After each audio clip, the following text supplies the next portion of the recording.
Welcome back to What Remains. This is session number 40, entitled Purification.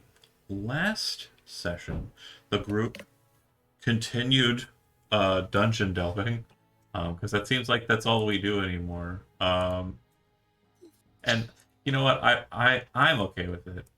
I don't know if everyone else is as enamored with it. But that said, it feels like they are making progress in that they have made their way down to the base level where they first initially fought the giant four-armed gargoyles. It was a rough fight, definitely one of the toughest fights we've seen in this campaign thus far. And yeah, they survived. That was the best part of that bit. They've descended down the Never be the steps same. instead of having people fall off and flying down after him. At the base of the steps here, it does look like there's a hallway that leads to the left, and it looks like the balcony slash stairwell continues off to the right. The descent from where you're currently standing down to the floor where the plinths and the broken gargoyles lie is about 20 feet down. So when you circle around to the north there and head down those steps, you'll be about 20 feet further down from where you would be kind of at this position. It does look like there's also a hallway here. In between the four plinths at the base, there is a pit. Looks like it funnels down, and from what you can So we have not explored these areas. Oh, right, correct. Well, Oh shit! slightly. My sound is gone. What happened? Uh, Hello? Hey, yeah, I hear you. We hear you. Oh, okay. I can hear you now. Okay. So there's the passageway to the left. You haven't explored any of that area. There's the passageway on the ground level to the right, where Avran got stuck up by the gargoyle. He was able to defeat, or finish off rather, on his own. There is the hole in the ground in the center that I mentioned, in the middle of the four plinths. It has metal sidings. Looks like it goes down about 50 feet. And at the bottom of it, it looks like there's a kind of swell of green smoke right at the edge of your sight line. Ah! Boop. I'm gonna mute that. Cool. Someone tell John when he gets back to let me know in chat. Okay. That said, how would you like to proceed?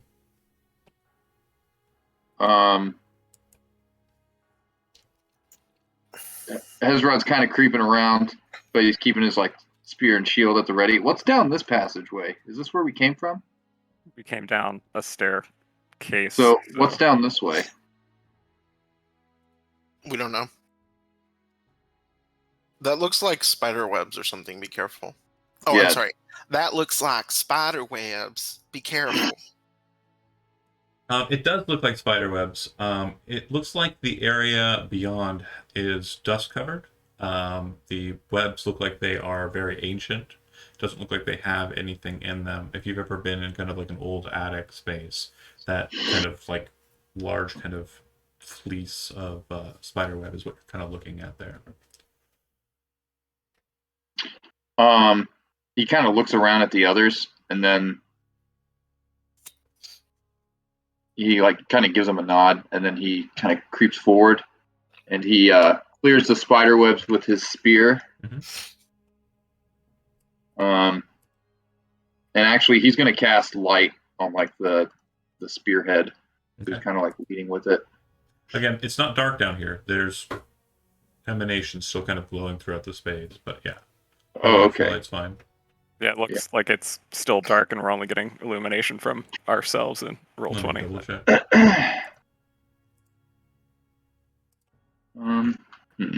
Here we go. Let me just double check. I'm pretty sure I have light. Well, either way, it's currently glowing out here, so. I would suggest we either go south or west, because the other options look like they're technically further down, and the further down we've gone in here, the worse things have gotten. Couple of quick notes. So as Hezrod says back to you, Soma, Malika, and Avran, you notice that his footprints are present in the dust.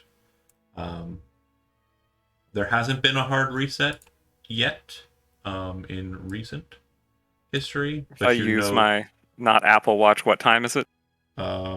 It's not too long after morning, because you just rested. Okay. You should have a full rest on you. I don't know why people have damage on them. We woke up and, after some deliberation, chose violence. Yeah, we fought the beholder and then came straight down. That's right. Sorry, I forgot about that. Um, Okay, so the thing I want to kind of stress again, and I'm not going to kind of allude to it anymore after this statement. The spider webs were untouched. There was dust on the ground, and that dust was disturbed by Hezrod's footprints, where everything else in the place seems to become brand new when it's reset. Yeah, so this is not being changed daily like everything else. well, this is the first time we've been here. So we don't know if it will reset. Tom, can you reiterate what you just said one more time and try Yeah, the and do it spider like you're the talking spider down? webs and stuff would have been cleared out by things being put Oh, back into yeah, position okay. before. I see what you mean. So, well, I mean, that Well, could mean that like this hallway, or like maybe perhaps this section of the temple is like exempt from whatever fuckery is happening here. Well, it is So certainly the most unique thing that we've come across other than, death and is violence, so perhaps we should go that way. before I clear the spider webs, or I guess whatever spider Well, webs are left. You already did, and so yeah, that's fine. But what were you gonna say? Well, I was just going to ask if there was like any sort of like breeze, anything sort of moving them, because No, okay. still is a grave. I will quickly interject just to get this out of there. Tom, did you check your notes regarding the ring that Fiona had? I didn't have a lot of information on Sure, it beyond the that's name. fine. She's gonna. Did you have the name? I don't have a separate Right, name okay, other than cool. what you put on. Cool. I'm pretty sure I checked my notes right then. So she gives you the ring in it, and just so that somebody who has agency and isn't Yeah. me is controlling the object. Do you want to allow it to take control of you? I Or- will look at the group and say, it sounds like these spirits have been offering some guidance, and if we're going to get out of here, I think we need all the guidance we can get and all the power that we can collect. So then, yes, I will put it on and allow. Okay. The individual entering's kind of very angry sounding at first. Like, oh, Story of my life.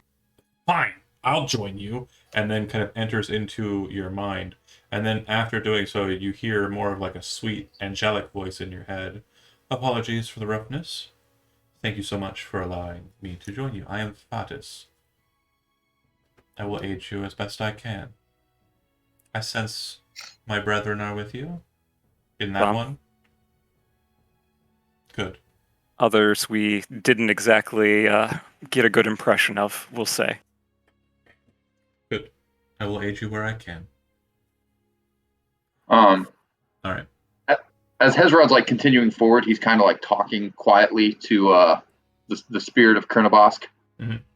and he says, "Kernabosk, now that holder is dead, tell me, what do you know of this place?" We have to kill the child. Destroy the How child. do you? Anything in particular? Nope. Just hit it a bunch, really hard. That's how you destroy stuff, yep.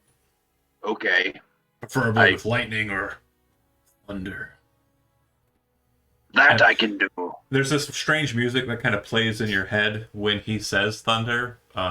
It's totally not a legally distinct copy of AC/DC's Thunderstruck.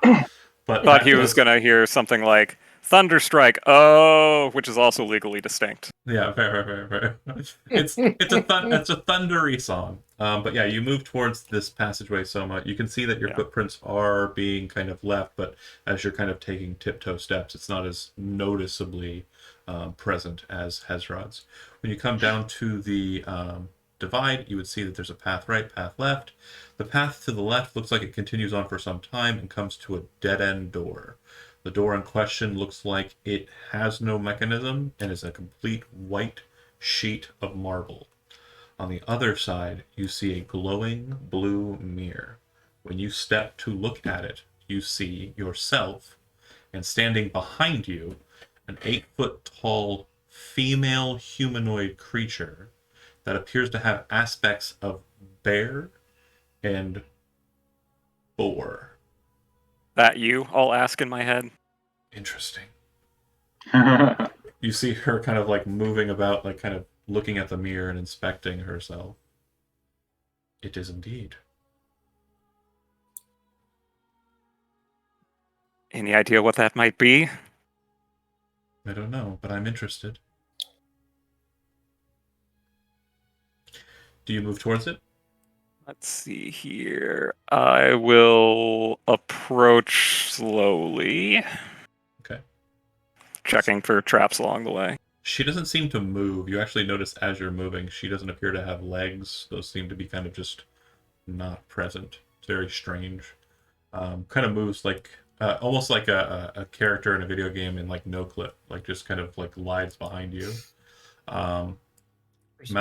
Malika, you have no souls inside of you, so nothing is different about your reflection in the glowing blue mirror. Oh God, what is it gonna be when Avron steps through? Oh, Yeah, Hezrod's going to be right behind Soma. actually, hold on. Let me check my notes.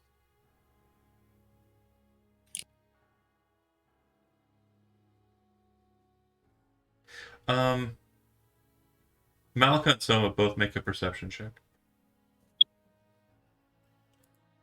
Dun, dun, dun, dun.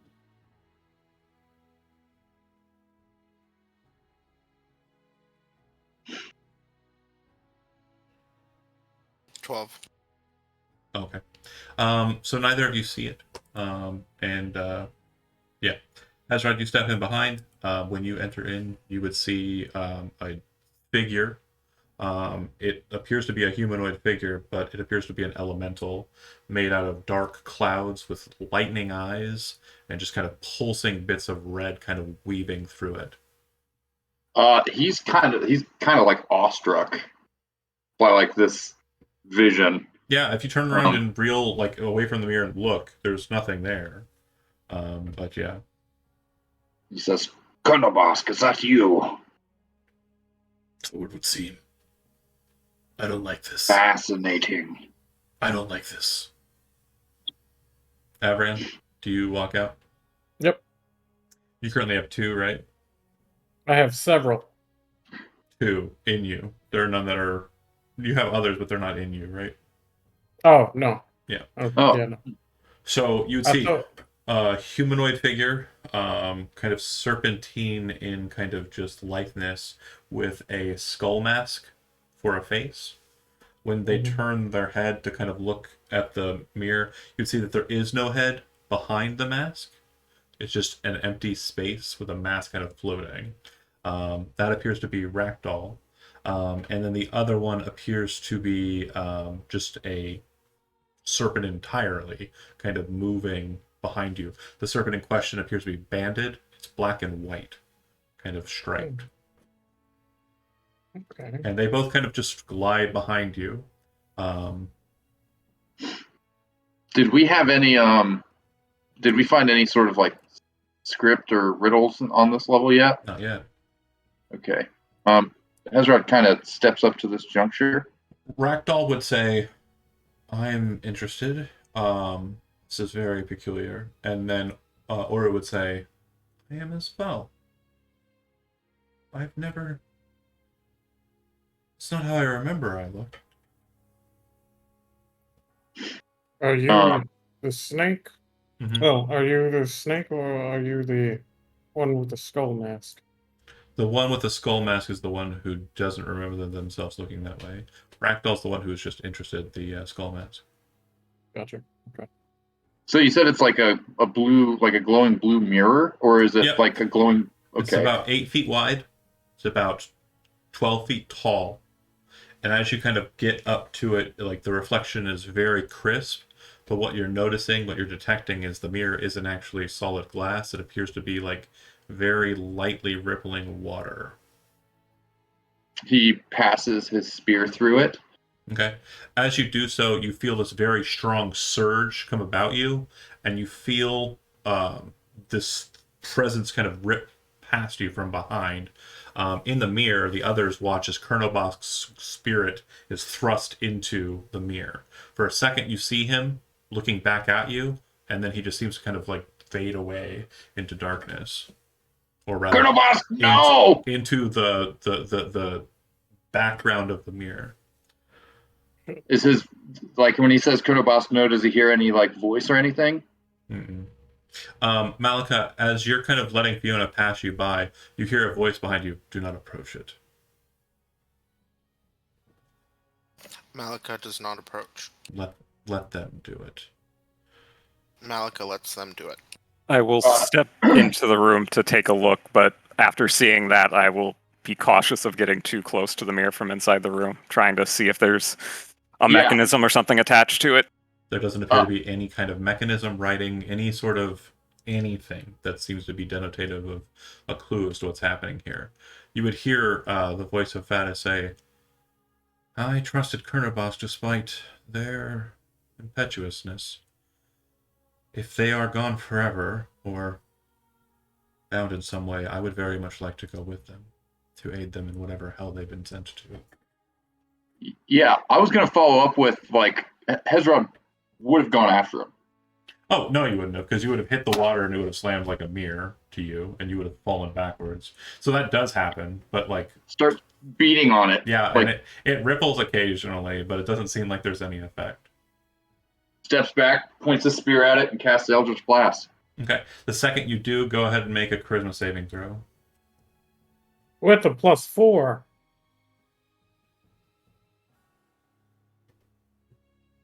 Oh, whoops, that was wisdom. 18. Oh. You watch as the spell hits, and you see this kind of bright golden energy lance back out directly into Hezrod. You then watch Hezrod kind of go like stiff as a board and fall down. Hezrod, you're looking at your party from inside of the mirror. Oh, fuck. And for He everyone, keeps beating on the mirror. and there doesn't appear to be movement anywhere else. If you try to move away from the mirror inside of it, you're just kind of swimming in place. And if you kind of turn back to the mirror, you can kind of press your hands against it and bang at it. But for what you can tell, you are imprisoned inside the other side of the mirror. For those of you who are Hezrod present, you would see him for a second, just like you saw Kernobosk, and then him vanish. But then you would also watch Hezrod's physical body just fall down and completely just go white. Like his skin pales up as if he's dead. So, like, quickly realizing that he's trapped on the other side of this mirror. I do want to stress something for you, Chad. You can play with like the idea of you being trapped inside of there. I just want to let you know, on the other side of the mirror, none of what he's saying, none of what he's thinking, none of what he's doing is pressing past the mirror side. He is bound in an extra dimensional space by himself. So what you saw is him on the other side of the mirror, confused, slam on the mirror, and then just like Kernobosk, fade into the background. So when Hezrod realizes that he's on that side of the mirror, and he's like, well, I can't get through this mirror, but I want to find Kernobosk. So he immediately turns around and just starts, You're swimming in space. You cannot... Kernobosk! No, you're not moving. Like, you're yelling, and you definitely understand that you are inside of a liquid. So, like, even when you speak Aquan, it just seems to be kind of resonating close to you, but not far. And as you kind of try and move away from the mirror, you realize with, like, every single paddle and movement, you're not even gaining an inch. Like it's like this is the background, like here, and that's you're going as fast as you can, and that's as far as you got away. That's it. Nothing. You didn't move. Can I cast spells? No, you don't have spell slots. Can I cast cantrips? They're in your body, and no, you don't have spell energy. It's in your body. Okay. Well, I guess I am going to head back to the main room to see if I can find a riddle with some power words or something in it. Hold on. Everyone's just gonna slap Hezrod awake. Hezrod! Hezrod! Hezrod doesn't wake up. Fuck! He's gonna start pulling him back away from the mirror, see if that helps. Doesn't. Hezrod, wake up. Fiona's sixth song. I don't like this. So looking inside of the chamber, you do know that there was this passageway here to the left. There's nothing like up at this top spot like there was on the previous floor. No. What? But if you look back this way to the left, you would see that there's a massive marble slate. And in the center of it is a small gold plaque. Okay. I will, again, try to creep forward, listening for... Go ahead. Does Hezrod's body look dead? Oh yeah, yeah, yeah. Looks But like- I would like for you to make a medicine check. 20? It looks reposed. So what that means is it's not going to decay. It will remain in its current state forever. You understand that it's also severed. What that means is the soul is currently not in it. So the Okay. soul has been extracted and put into that mirror. From what I can tell, Hezrod is dead. His body is reposed. Will not it will not decay, That's good. but his spirit is no longer within it. We can determine that it's trapped in the mirror. Well, How fuck do we that. get him back? Can- For those of you inclined to bang on things and take that kind of route, probably not a good idea. Would I So would I be able? The shooting's oh, out. sorry, what were you saying? Go ahead, Jonah. No, I was gonna ask if I could lesser restoration him. See if that works. It doesn't. Damn. Expend the spell slot. Soma, Yeah. do you want to head over to this white wall? Do you want to head over downstairs and check out down there? But like I said, there's a gold plaque on the white wall or white door. Does it look like there's writing on there? It does look like there's writing on the plaque. Yeah. Yeah, I'll try again to carefully approach. Okay. As you kind of near it, you can see that there's a passageway to the right. Looks like there's a stairwell down and a weird kind of like marker on the ground. You do also pass underneath what appears to be a lich tunnel on the ceiling. And when you get to the door and close enough to read, you would see that there's two sconces, not where you would set torches, but rather that have kind of small braziers in them that you would light. And the panel reads, "Death to fire, dine or drown, precious air, and falling sand. The army sleeps in silence. The mirror holds 9. Find the iron scepter's twin. The maze holds the key. The mirror bypasses all."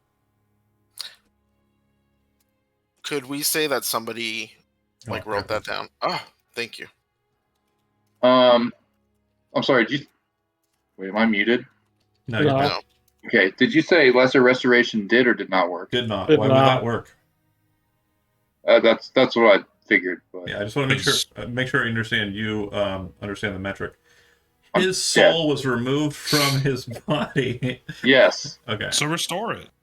Yeah, maybe lesser restoration was gonna restore Why did Sorry, it the John. soul. 9? Restore it. Yeah, that's what I was gonna say. I was about to ask because I thought you said 9. Sorry, I was not copying from my notes. I was copying from the module. Module's been augmented. Legally distinctified. Yeah. All right, I will return to the group and share that. Oh, sorry. Make an intelligence check. Me? Everyone is holding Hezrod tenderly and to his chest. It's adorable. It's sad. I might bring. I don't know might bring shit him about back. shit. I'll let you have it. With a 13, advantage would have been present. The word 9 is capitalized. No other words have been capitalized in any of these other plaques, other than the words that start the sentence. Okay. Do we? I know out of character, the God Heart was 9. I Correct. think we referenced that in Yeah, and I'll say character at some point. is that you know it out of character. You can kind of bounce that back with Fiona, and should come to that conclusion with you. Yeah, I think it came up when somebody was rattling off information about the God Heart when we first saw it. Well, maybe if you stuff all 9 of them in there, Hezrod's spirit will just pop out. I mean, it says it holds 9, and that does not seem to be the case You hear right now. you hear a voice behind you, Soma. I would very much like to try it. I feel like I can help where your friend could not. If nothing else, then maybe I can do something more there. Please. Please place me in the mirror. Before I do that, out of curiosity, if I have Fiona pull out the replica skull and hold it up towards the mirror, does it show anything? Okay. It's normal. It just looks like it looks. If Well, that it's like is when they say that a sedan holds 6, right, or whatever, or 5. I don't know how many people fit in a sedan. I don't know Well, anything about cars. if So that's the what clowns this were like, hold my beer. That's a different. That's a different. That's the different kind of hold. That's the Hezrod kind of hold, Old person. Don't forget the trunk. and the trunk. if that's what the spirit wishes. Okay. 7 people. You place the ring kind of up to the mirror, and as you do so, you would watch as you kind of feel it pass through you, and you'd watch as it disappears through it. The thing I did note with Hezrod, the item that was containing Kernobosk does disappear as well, the trident. I thought I kind of mentioned it as it being drawn in, but sorry. No, he was in the bracers. Bracers. The bracers would have slipped through the trident. Apologies. But when you place the ring when you place the soul there, it goes through, the ring disappears into the mirror. Hezrod, it's definitely not a feeling you've ever felt before, but you feel like you're submerged entirely to the point where your gills are completely kind of filled for a second, and then your eyes blank up to see Avran looking down at you, kind of like a sad look in his face, kind of like words and prayers of vengeance kind of falling from his lips down at you as you feel yourself reattached to your body. That's right. And then he gives him a big old hug. I thought I lost you. You also notice that you're not wearing the gauntlets or the bracers anymore. Yeah, he hugs Avran back, kind of confused, and then he looks and he sees the bracers are gone. And he looks back towards the mirror and he says, Kernobosk, no! That was not the only one that was sacrificed. So, what? Do we just send Hezrod, them? what happened when you were inside of that space? It was annoying. I could do nothing. Well, welcome back. Do we just send them into So, the Mom, mirror? perhaps it's not necessarily a sacrifice. I mean, Hezrod came back. Maybe the other spirits will as well. Perhaps there's some other secret yet to be found about the mirror, but I would suggest that we don't spend any more time closer to it until we have some kind of other ideas, because I don't know how many more souls we have to trade.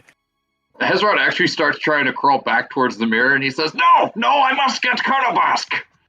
I won't Everyone's stop gonna you from pull him throwing your back. life away. Everyone's gonna pull him back. No, we can't lose you again. We will get him back. Hopefully. Well, Malika doesn't wear makeup, but if she did, like if this was like the anime version, she'd be in the back, like kind of applying lip gloss and like chasing. I saved you after once. a You do you, spirit. man. Good luck. I'm going. Avran is Hezron. going to ask Oru and Ractal. How do you feel about that mirror?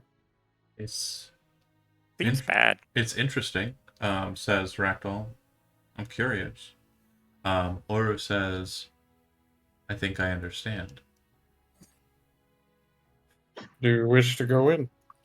I don't think it's so much a matter of wishing at this point.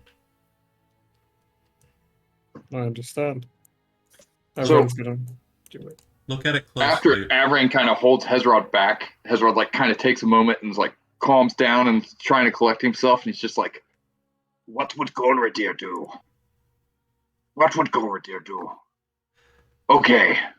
You hear the voice of Oru again, and it says, look at it closely. I'll look at it You- closely. Do you see it? And as you're kind of staring at it, the mirror has ripples. You can kind of see it looks like it's moving.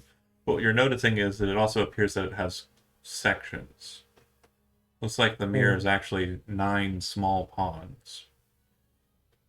And as you're kind of looking at it, you realize that in the top middle, you see that it appears less ripply. And in the left middle, it appears to be less ripply. Hmm. Okay, so in the left middle, I touch the staff, and the upper middle, I touch Well, the. when you touch the staff, you watch the staff go through, and you feel Oru suck through, and the middle section appears to be less ripply. Hmm. In fact, to a point where it seems like the top middle and the middle kind of have like a connection, and the left middle and the middle have a connection. Okay. And when I touch the ring with Ragdoll? Ragdoll goes in as well. You watch that the bottom middle appears to also have a non-ripply position. Once they form a line, you watch as they open the mirror like a door.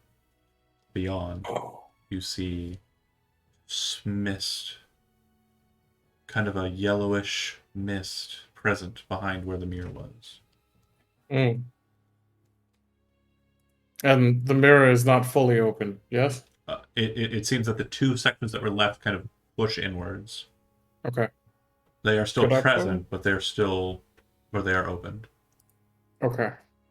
And with the other two individuals that were put in, are those also forming a connection to the middle? No. So again, let me explain. You think of it like tic-tac-toe. Okay. Yeah. You formed the Hollywood line in the squares. middle, and it opened the two smaller Oh. panels. The middle Okay. portion disappeared, and then the two little panels opened. And then beyond that, there's this yellowish mist.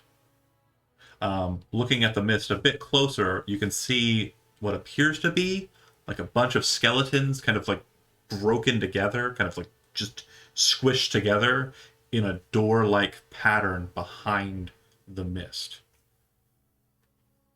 I would also just like to take one moment to recognize the achievement of Avran solving a puzzle.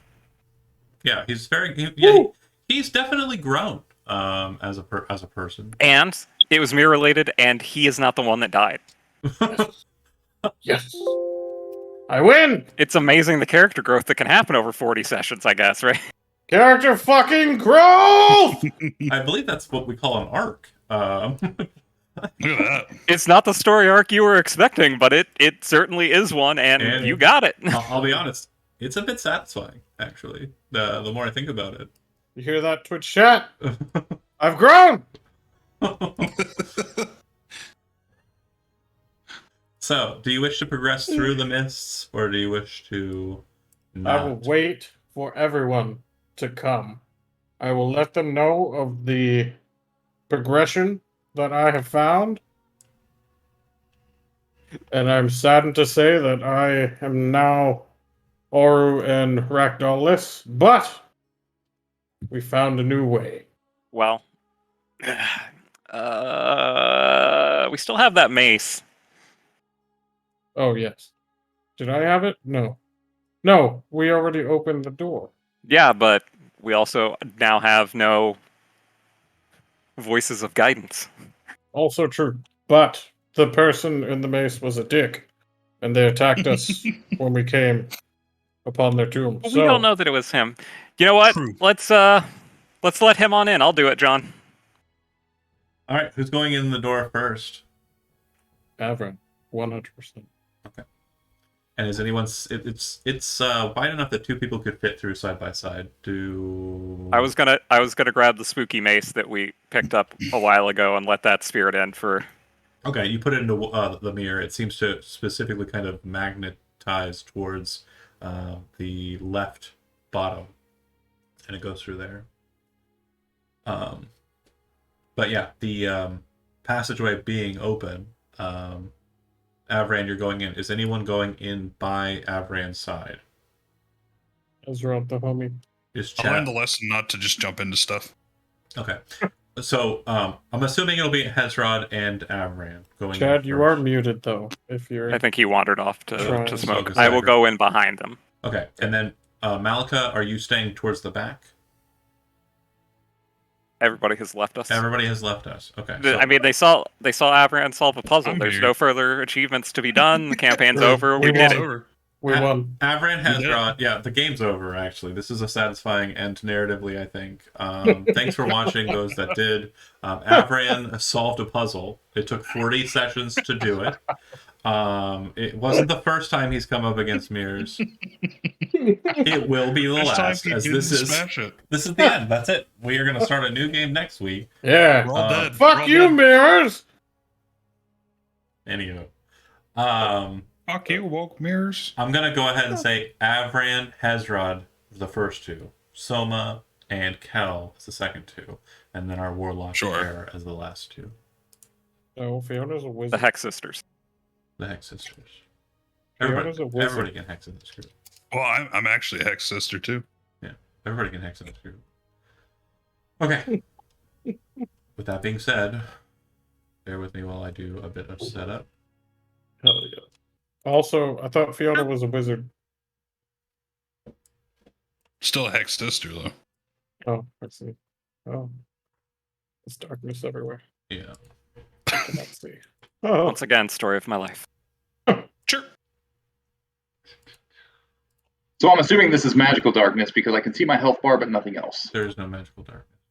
oh. He was just getting stuff set up. Oh, look at that.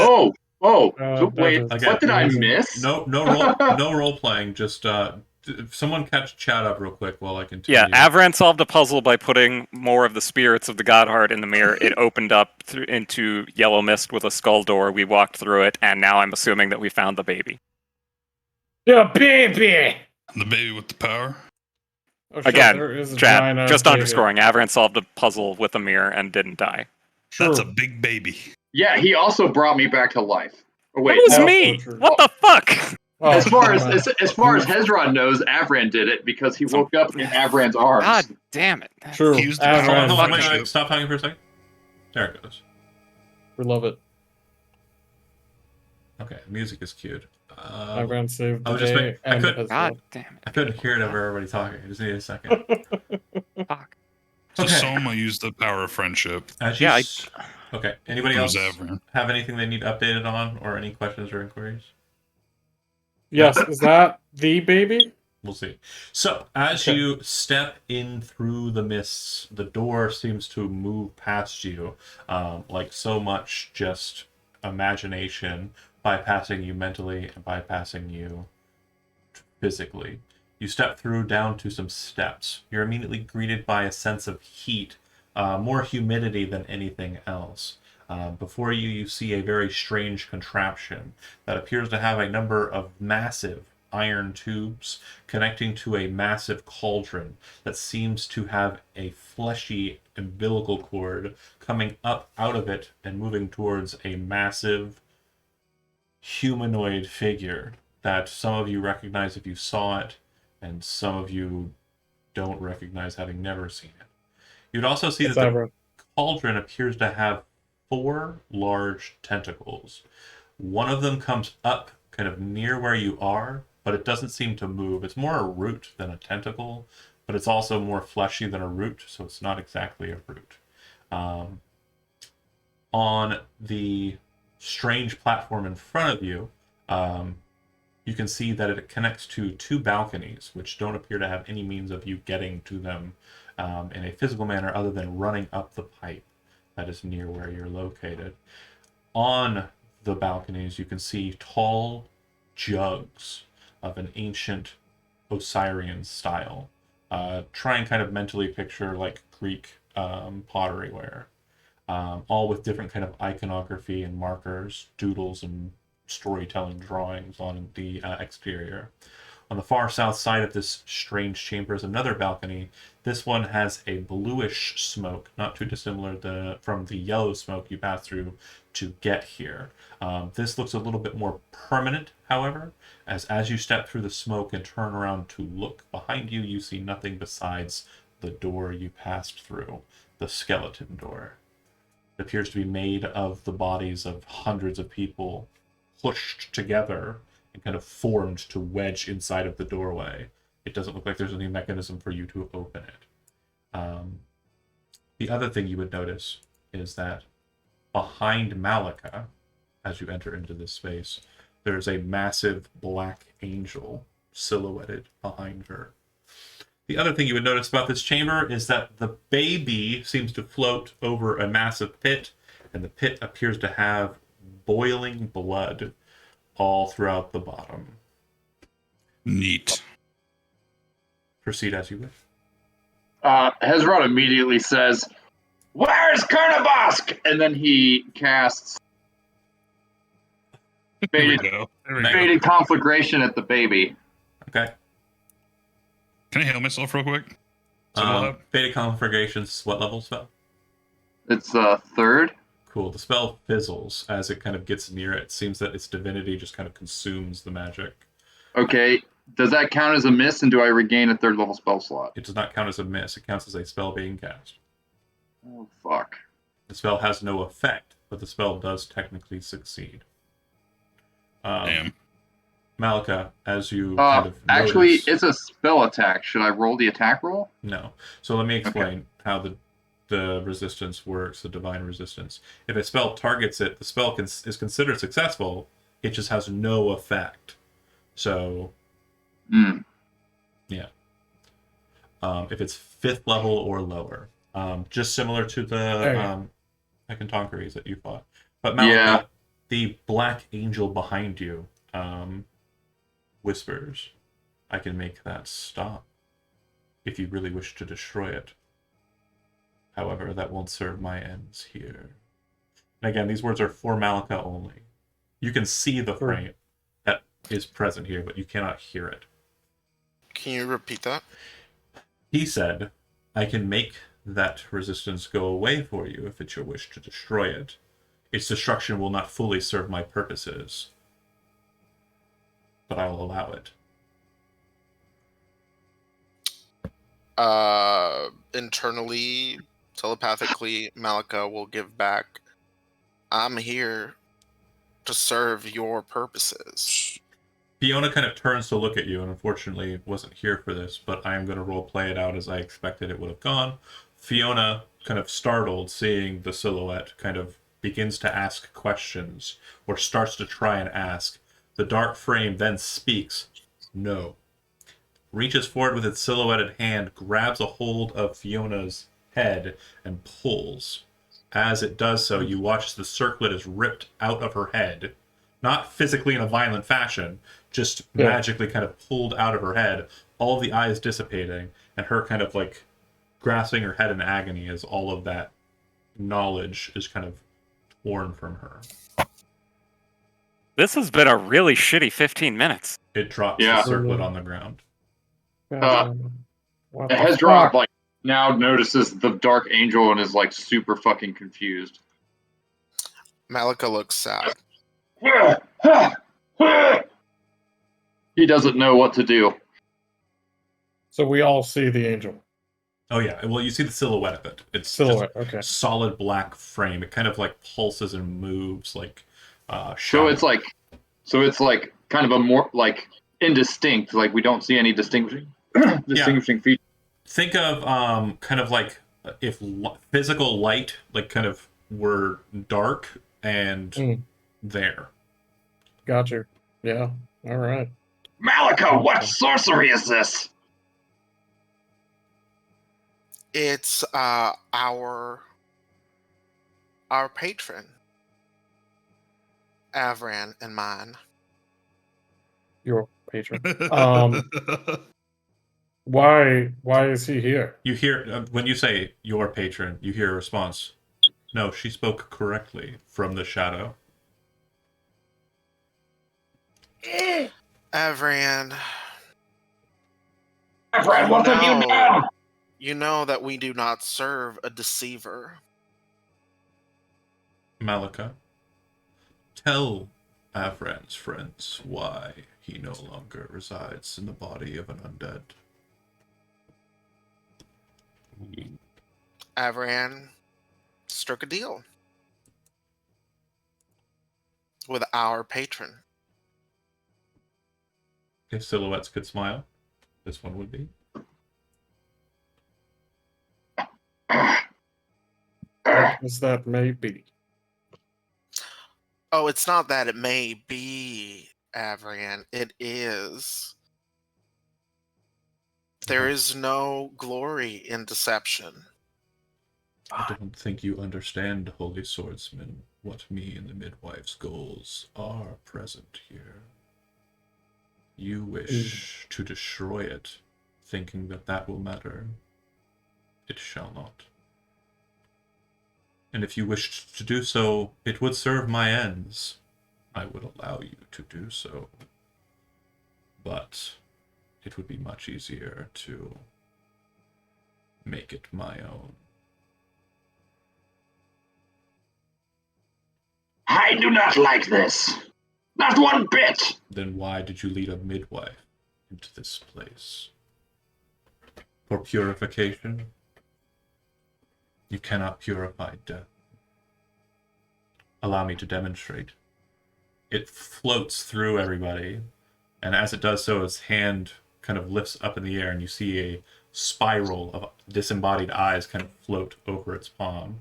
Avran falls to the ground. And he moves out over the cauldron and kind of stops. Turns about. Avran, no! Now, like, Hezrod's holding Avran in his arms. Oh, no, Avran doesn't float out over there. No. The spectral form does. Sorry. Okay, gotcha. I don't have a token for team. Oh, Avran's dead. Avran just falls to the ground. Yeah. Oh. Oh, no. Oh. You're not dead. You're not dead. You just cannot move your You body. just faint. Oh. Avran! Because guess what? It's not yours. Fortunately, I don't have another ring with a soul in it to save another person. All right, try less Again. restoration. Less restoration. Oh, Avran, I'm sure he'll be all right. The entity you see before you, just in case you forgot, as it manifests out of silhouette form. Yes. A strange construct. The eyes move from its hand and float over its head. The wings do not appear to be connected. They seem to float a distance away from its back. It floats there, kind of near the cauldron, looking over at Avran's body, then looks at the group. I cannot physically alter anything that is present here. You can. And one of you will, gladly. However, the rules that are present in this space are different than they are outside of this space.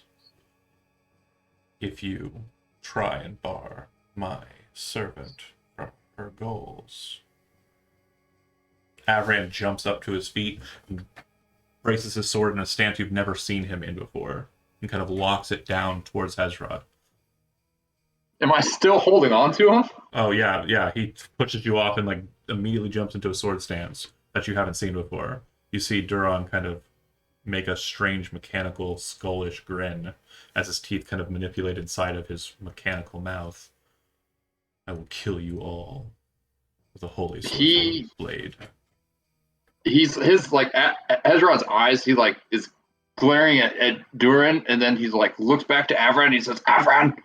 And he like readies himself for a fight. And he says, "Don't do this." Hezrod, you wouldn't hurt me or Avran, would you? Avran, you can speak freely. By the way, you have control over your mouth and your words.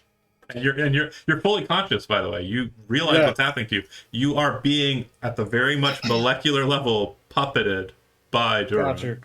Got you. Well, at this point, Avran is just going to say to everyone, "Stop me. Wait, stop you? Stop me."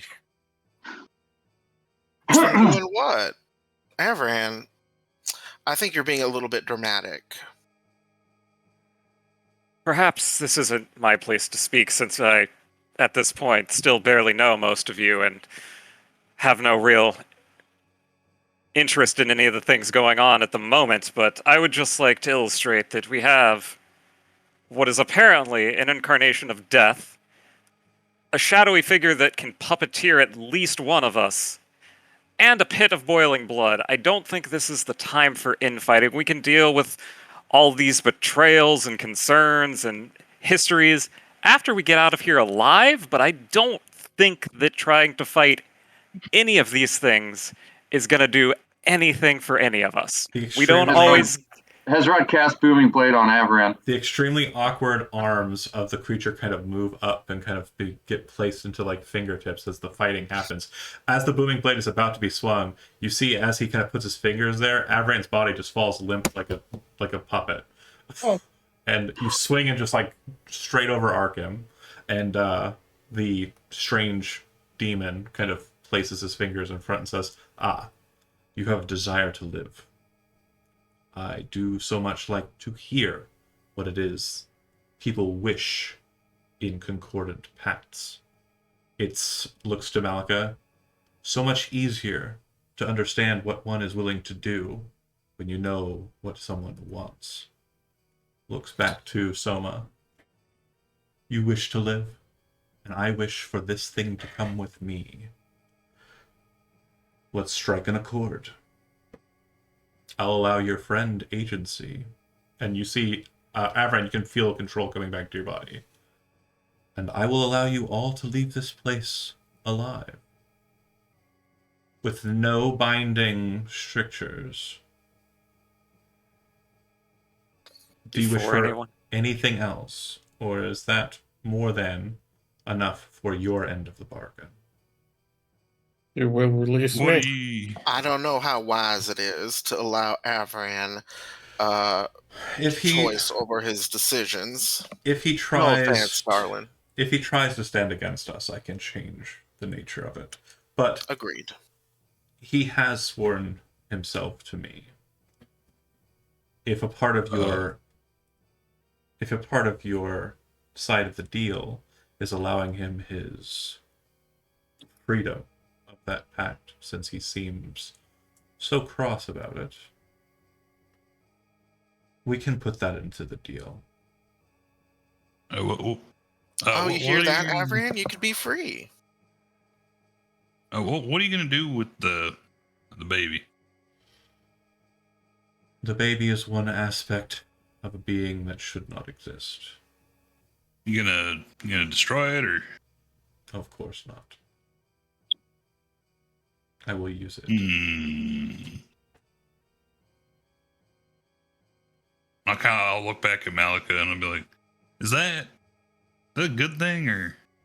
The realm of our patron is beyond such petty moralizing. There are greater things afoot, things that we cannot fathom. At this time, serving the patron is the right thing to do. Malika speaks true. I ask you this, Kel of the River Folk. Is death a good thing? Well, I mean, I would say everything must die at some point. You're not wrong. It's the way things go, huh? And I do not wish for that to be hastened in any way. If things were to die, it would be very hard to corrupt them. However, with this, I can strike blows at my enemies. The eternal war grows tiresome, locked at its standstill. Weapons of the old world, like this, can serve as great boons against the hierarchia.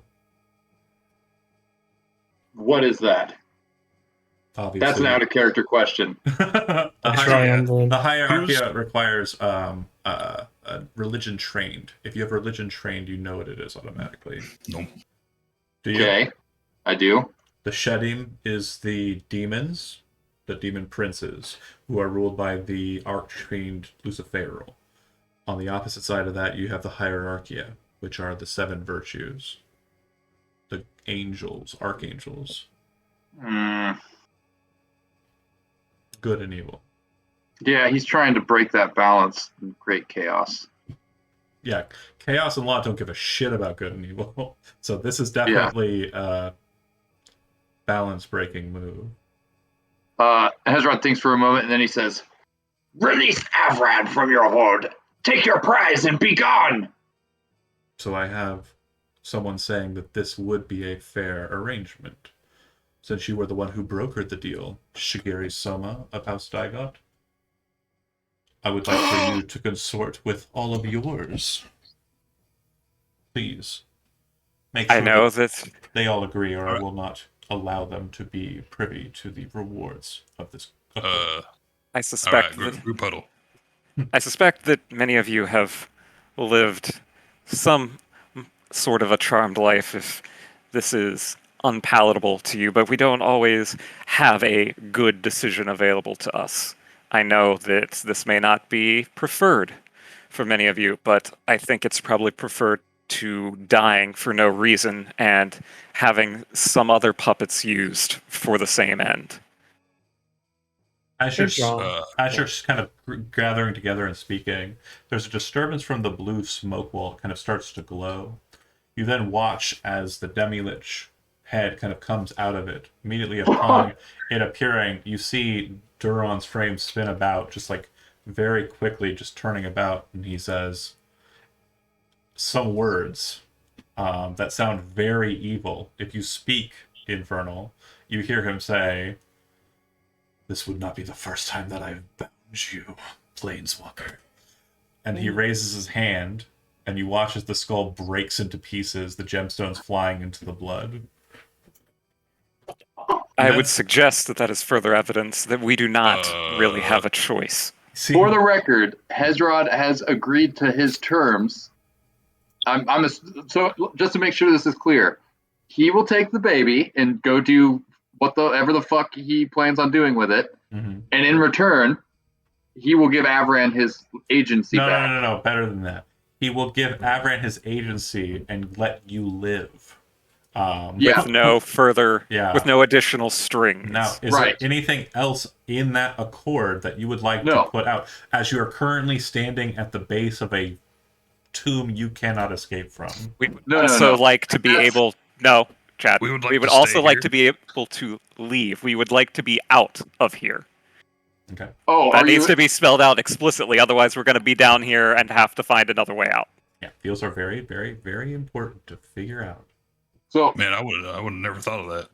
Hezrod's statement was essentially a concession. Does anybody else have any concerns or requests other than our friend Avran gets his agency back?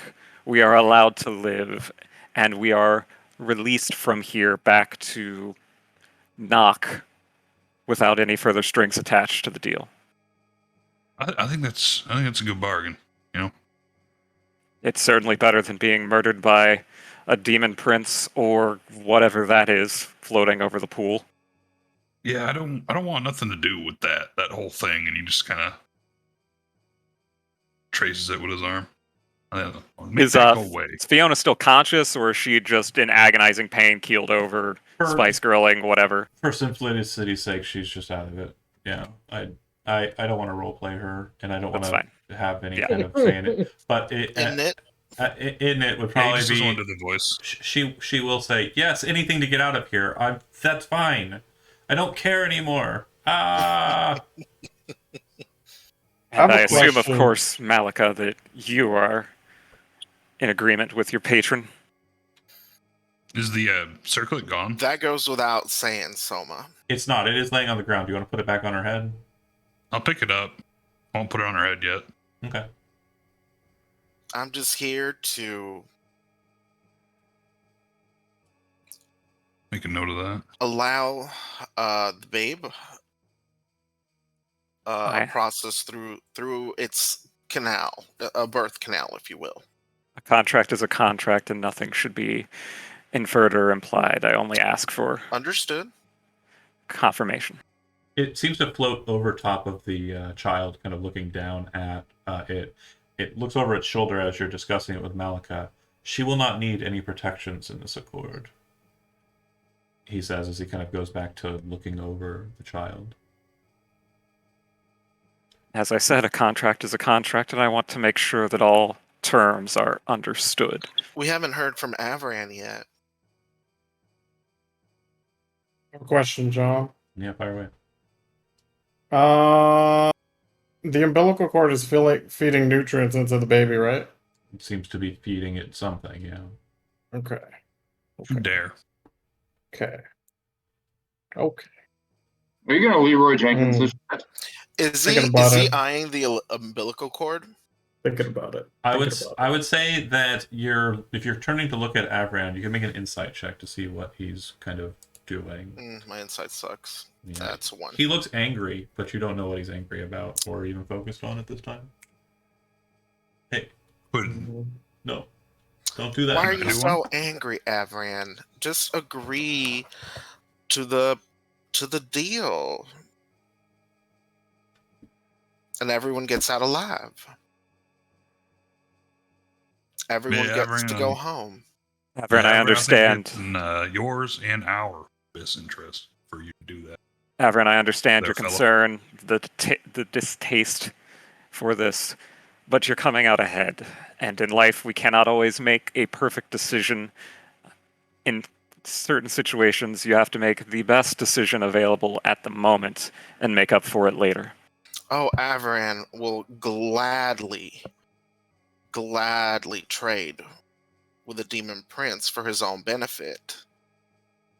Can I make Would a you- running? Could I Would make you the make jump?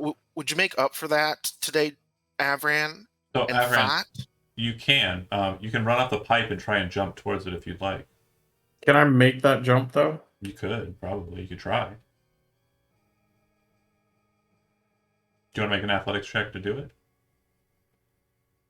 Yeah, I'm gonna rage, Okay. and I want to try and make 2 attacks on the umbilical cord. Okay. Go ahead and make an athletics check for the jump. Gotcha. You have advantage because you're raging. 18. Okay. Now go ahead and make your first attack. We're gonna make this reckless because we really want to fucking do this. Rage. Da da da. Hold on. Fuck, where is it? Okay. 15. It's small, so it has a base AC of 15. You reckless, so 15 hits. Yep, and I'm going to dump a smite into it. Okay.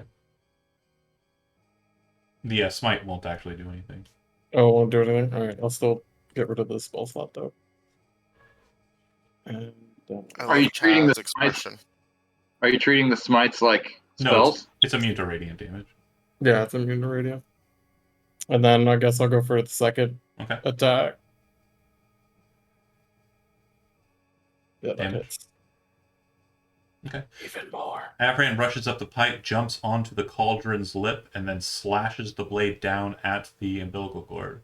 His first stroke seems to sever it quite heftily.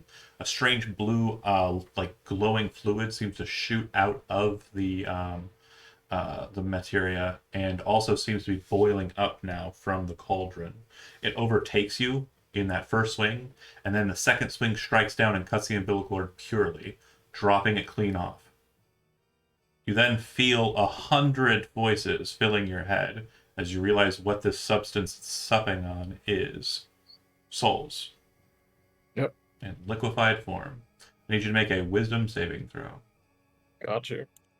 It'd be loud. Wisdom. 25. They try to usurp your agency, the souls do, but they fail. And then you see Duran kind of spin about, look at you, and press his hands down like this.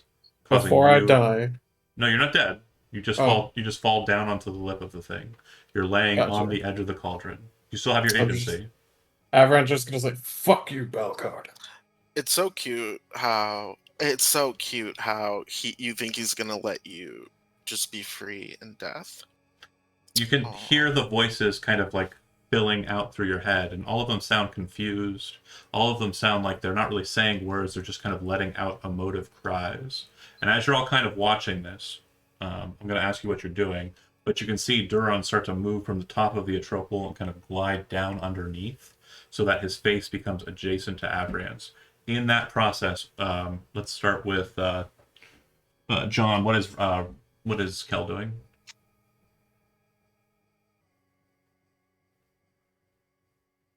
Not being there. Okay. If you're muted, Yeah, you're... sleeping. Are you muted? Sean, are you there? I didn't see a BRB. Okay, well, we're going to move to the next person. He fainted. Chad, what is Hazrat doing? Sorry. Much excitement. Chad? I don't know. Okay. It seems that you're very much focused and kind of like confused because you thought everything was being handled, but Avran acted with confusion. So you're just trying to figure out what's going on. It's definitely a fun moment for Hezron because of chaos. Fiona is still kind of like in agony, but is staring out in like anger and kind of mutters, "Fucking Avran." Soma. I will look as Duran is approaching Avran and ask if this changes the terms of the deal. And just like flippantly, why would it? Malika. What? Malika.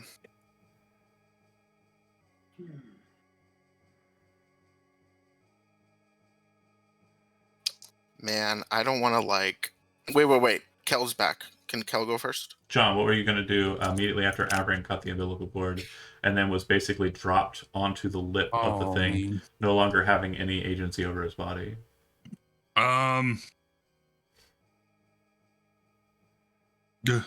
He doesn't have agency over his body right now. He looked like he felt like a limp doll on the lip of the cauldron and just kind of laying there. And he seems to be kind of enveloped in the boiling souls that are emanating out of it. Okay, can I try to get over there to him? Sure, it does look like Duran's kind of annoyed at this as you start to move up the pipe, but But yeah. like, Kale, get back. I'm just gonna grab him and bring him over here. Well, you're going to move over towards him. As you're doing so, you see Duran kind of get to where he wanted to be as you're kind of slowly making your way up. Make an acrobatics check, though, since you're kind of climbing up the pipe and trying to get up on the cauldron. And Malika yells for you, "Get back!" You see Duran's face kind of come close to Avran's. Avran, you're kind of like laying there looking out, not able to kind of turn your head, and his eyes bright Can I green. meet him? Can I meet his eyes? Yeah, you can move your eyes to look at him. He's Yeah, moving yeah. his face, so it's specifically looking into your face. And as he kind of looks at you, he says, "Were you not paying attention? I said that you could destroy the entirety of this thing. It would not change the matter of what is going to happen here. You Ryomans and your pompous blood." Looks up to Kel. "You can take him. If I have need for him, I will make him do as I please." All right. Walk across, like grab Avran, pick him up. And how far was that? Go ahead and make a strength This athletics is check as you are making your way Sure. with a It's like big a big boy paladin back over that way. Come on, big boy. What did you want? Athletics? Mm-hmm. Big boy athletics. Ooh. It's a rough climb. There's a lot more crawling than climbing or walking than you were hoping. And there's kind of like a limp kind of chuck once you kind of get to the edge of the pipe, and Avran kind of hits Yeah. the stone floor with like a thick kind of metal and meaty smack. I'll look. So The as Kel is like bringing Avran back, Hold on. Hezrod kind of The one thing you notice is that his sword appears to have gone missing. did we see where it went or did it just disappear? Avran didn't see where it went either because the second his body was kind of taken control of, his face wasn't able to look down at the fact that he was dropping the sword into the blood. Oh my lord. Shit, man. Well, Fucking sword. Actions have consequences.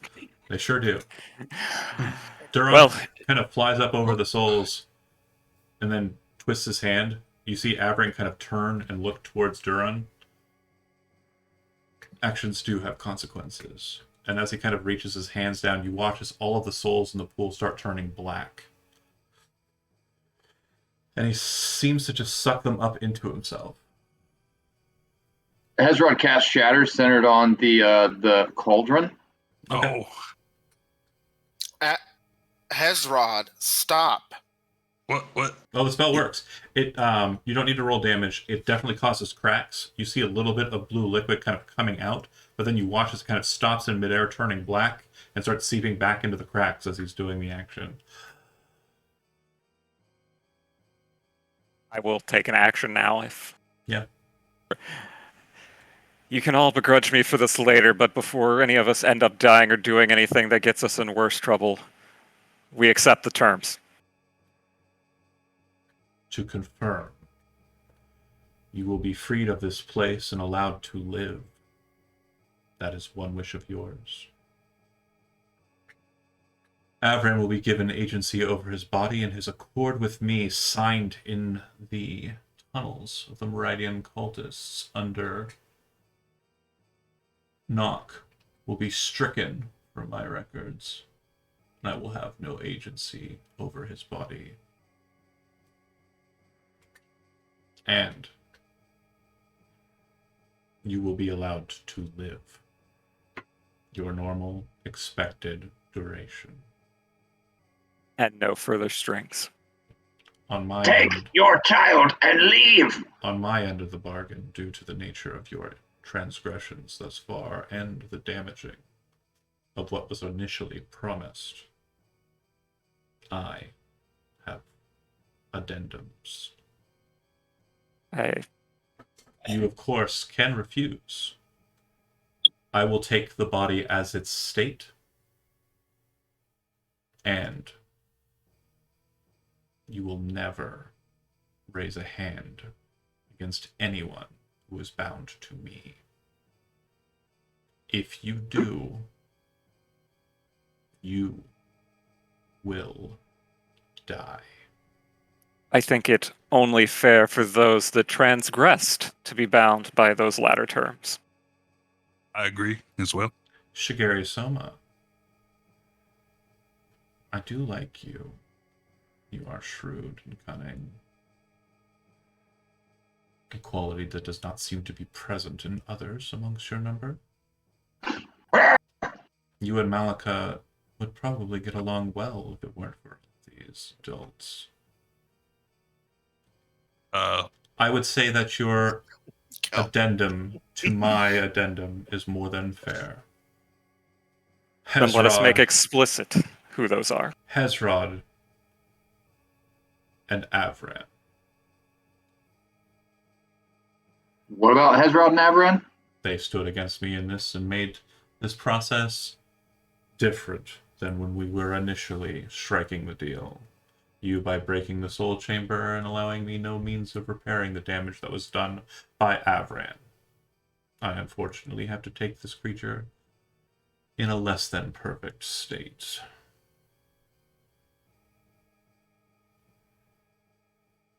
If you ever stand against any who are pact bound by me, you die.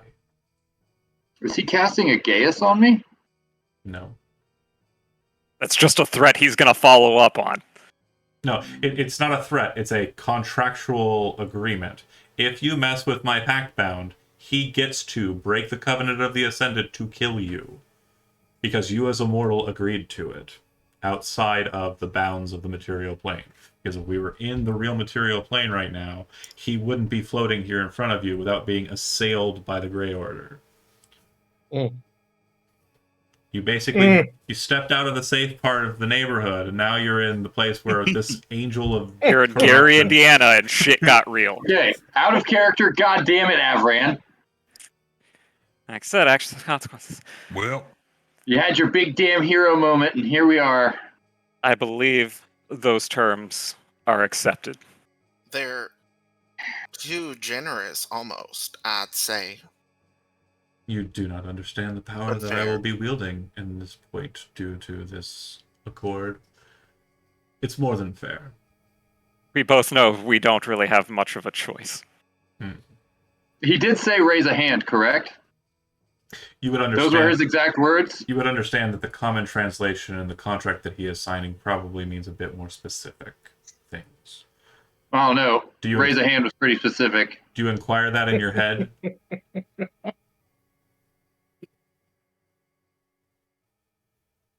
Do you inquire that in is Hedrod thinking that? Like, how can I destroy No, a he's- pact-bound person? Hedra. Hezrod is not clever. Okay, cool. Great. Chad, let me explain. So when he says raise a hand, he means it in the evil versus good sense. It means to stand oppose. It also means to bring Right. any opposition that would be damaging or harmful to the other party. Okay. At least I carved us out a tiny bit of a loophole. Just let's be thankful for that and get out. Yeah. I mean, I know there's probably another loophole that is he can't kill me if I'm already dead. So Then you will allow my midwife to do her work. You must start by destroying those. And he gestures towards the jars. cast shatter. He looks at you, and before you cast, he raises his hand. Not you. My work must be done specifically. Looks to Malika. My agent in this is decided. I seek nothing of you, and if you try to move against anything that she is doing, as per our accord... Malika climbs onto her broom and rises up into the air and begins to fire off blasts of eldritch force. These are the most precise Eldritch Blasts you've ever released. They seem to be perfectly guided by the one who is giving you the power to release them. As they cut into the jars and break them apart, you can see that the insides are similar to the contents of the cauldron. However, they appear to be malformed. They seem to be twisted and kind of agonized souls. And they all seem to have the same face. The face of a drow elf that seems to be kind of angered in its agony. And as the first one is destroyed, and you kind of like have that moment of like, wait, what the fuck? You hear Duran's voice. Continue. Malika continues. As you destroy all of them, you would notice that the same face was present on all of the souls that were present in all of the jars at this point. Perfect. No more hiding from me, Lich. No more guarding. Now, since the umbilical cord has already been severed, the only thing you need to do now is make sure that it makes its way through. Gestures down into the bloody triangle below the birth canal so that I can acquire it on the other end. Push it down by whatever means you feel are necessary. Unfortunately, I cannot manipulate it in this space. Towards our accord, once you are done with that, gestures towards the blue smoke ball, waves his hand, and you see it kind of shift green for a second. And then you see the door of the temple, the dragon shrine door. If you make your way through the smoke, you will be at the entrance of this space. However, once you do so, you will be barred from re-entering to this place. I hope that all of your business here is completed. Malika, you have served me well in this matter. If these who you call friends wish to ostracize you, one in Nock will serve as a contact for you directly. Go to the House of Montelay and speak to Morgan. Oh. She will give you aid. She will give you Bitch. shelter. Understood. Hopefully, looking at Hezrod and then Avran, you do not treat her too unkindly. And you see him kind of grin as almost as if he wants you to do it. Because then he gets to play in the material plane for a second. Yeah, this means that we can't fuck with the Monstulays at all. Like Well, one any of them. Maybe. Some of us can't. Maybe. Choices have consequences. It's 100% Can't fuck with accurate. one of them. He disappears in kind of like just a burst of shadow and angel feathers, gray kind of floating off to the sides. You take the time, Malika, to do your work, severing the strange root-like appendages from the cauldron that connect to it in some spaces, and then kind of using the broom, kind of pushing it downwards. Once it kind of takes to the liquid, it starts to sink instead of just floating in air. And it seems that as it goes down, the liquid level, the bubbling, boiling kind of blood liquid, also seems to kind of sink a bit too, to about a halfway point. Is it lodged? No, it's gone. It's gone. Okay. So there's still the boiling blood still boiling? Yeah. Okay. So yeah. So Avran's down a sword. I mean, I have other. Yeah, we still got War Fury. Just that was my baby. I Yeah, suggest that we take the exit before circumstances change any further. Out Is of character. Let's get the hell out of here. is Right. Avran mobile? Hold on. Sorry. Someone jumped in unannounced. How very dare her. Transition and then rearrange Oh. people. How very dare you. Now, Perfect Jonah's timing for Josie to show up right after the climax of everything. Yeah, Hey, right. Queen. Kel, do you put the crown back on her head?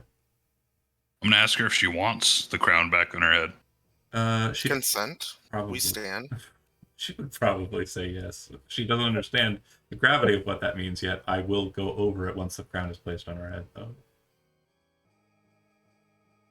Then yes, Josie, I would if she, are you if she muted? wants to.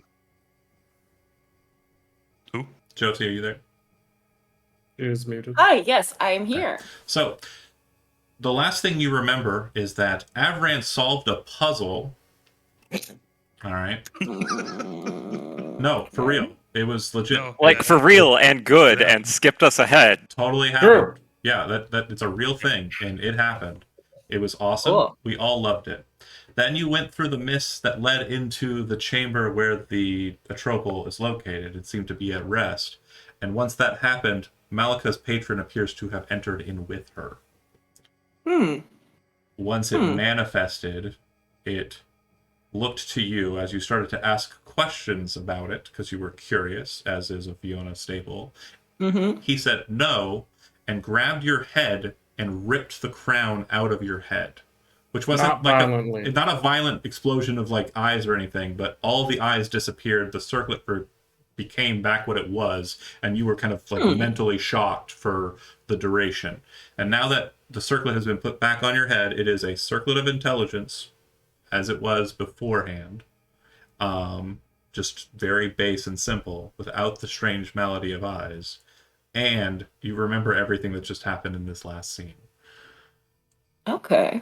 Duron Balkar, the demon prince of corruption, wanted the baby and made an accord with Shigeri Soma, who very quickly spoke out to gain some semblance of control of the situation, as Avran's body appears to have been taken control of due to it being completely made by Duron Balkard. After that was all done, an accord was made to allow you to leave the space freely, to allow you to live after this engagement, and what was the other part? Oh, right, Avran to be Leave. given his body back and freedom of a pact with the corruptor. The deal was initially that is what you get, and what he gets is the baby. However, Avran then took the momentary bit of agency that he was granted due to Duran Balkar's kindness to try and strike the umbilical cord. And then, after shenanigans happened, Hezrod tried to blow up the cauldron that was feeding the baby. Duran didn't strike back because he really has no means to do so, because you're mortals. And he can't really directly fuck with you in that way. But he did say that he would allow the cord to continue with modification.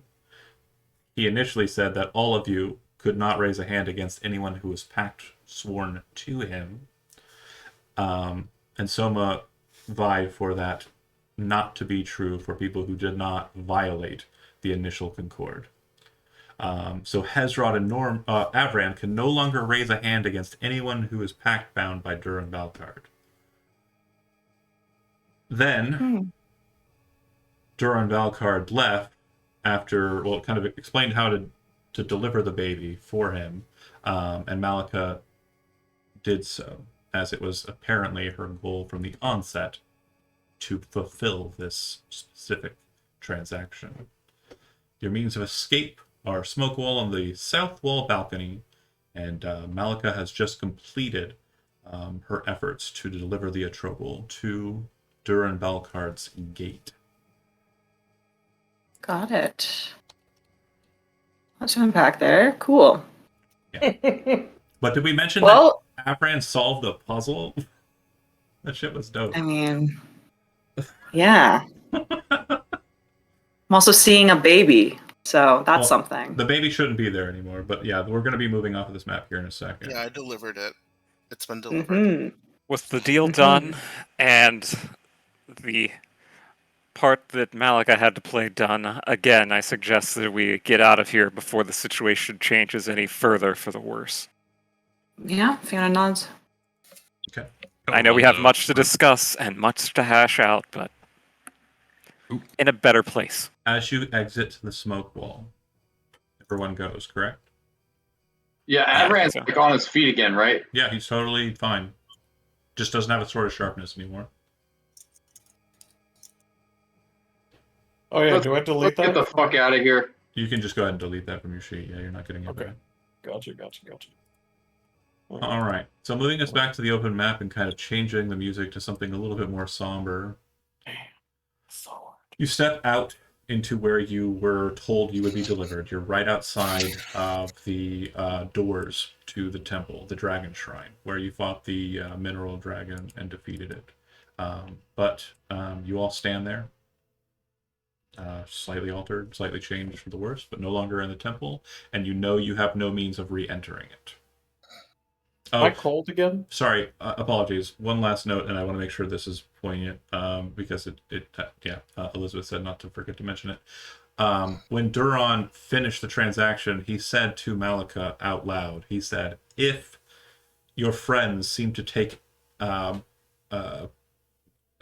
angry about this transaction and how it's gone, and they are mad at you about it, and they leave you or you leave them, you can go and speak to my agent in the city of Nock. Go to the house of Montoulet and speak to Morgan Montoulet, and she will give you shelter and protection. Hmm. So what that means is twofold. Hezron and Avran can't fight the Montoulet because of the pact they just signed, or the contract they just signed. It's not a pact. I appreciate you already closing a loophole by making that clear. Yeah. It seems that Malika's efforts were always known to her. She seemed very precise in her processing of the matter. Hmm. But you all stand there in a probably very heavy silence as you stand in the Dragon Shrine entrance. How would you like to proceed? Everyone's gonna go to his cart. Okay. Where are we? You're literally Where- inside of the place where you fought the mineral dragon, the gem dragon. Yeah, it's close to Manus, but I would suggest that we make our way all the way back to Nock, because I think we're going to need more than a night's sleep to sort out what just happened and what we're doing from here. How far are we from the broken temple? Like right there. A bit of a ways. It's like a day or so.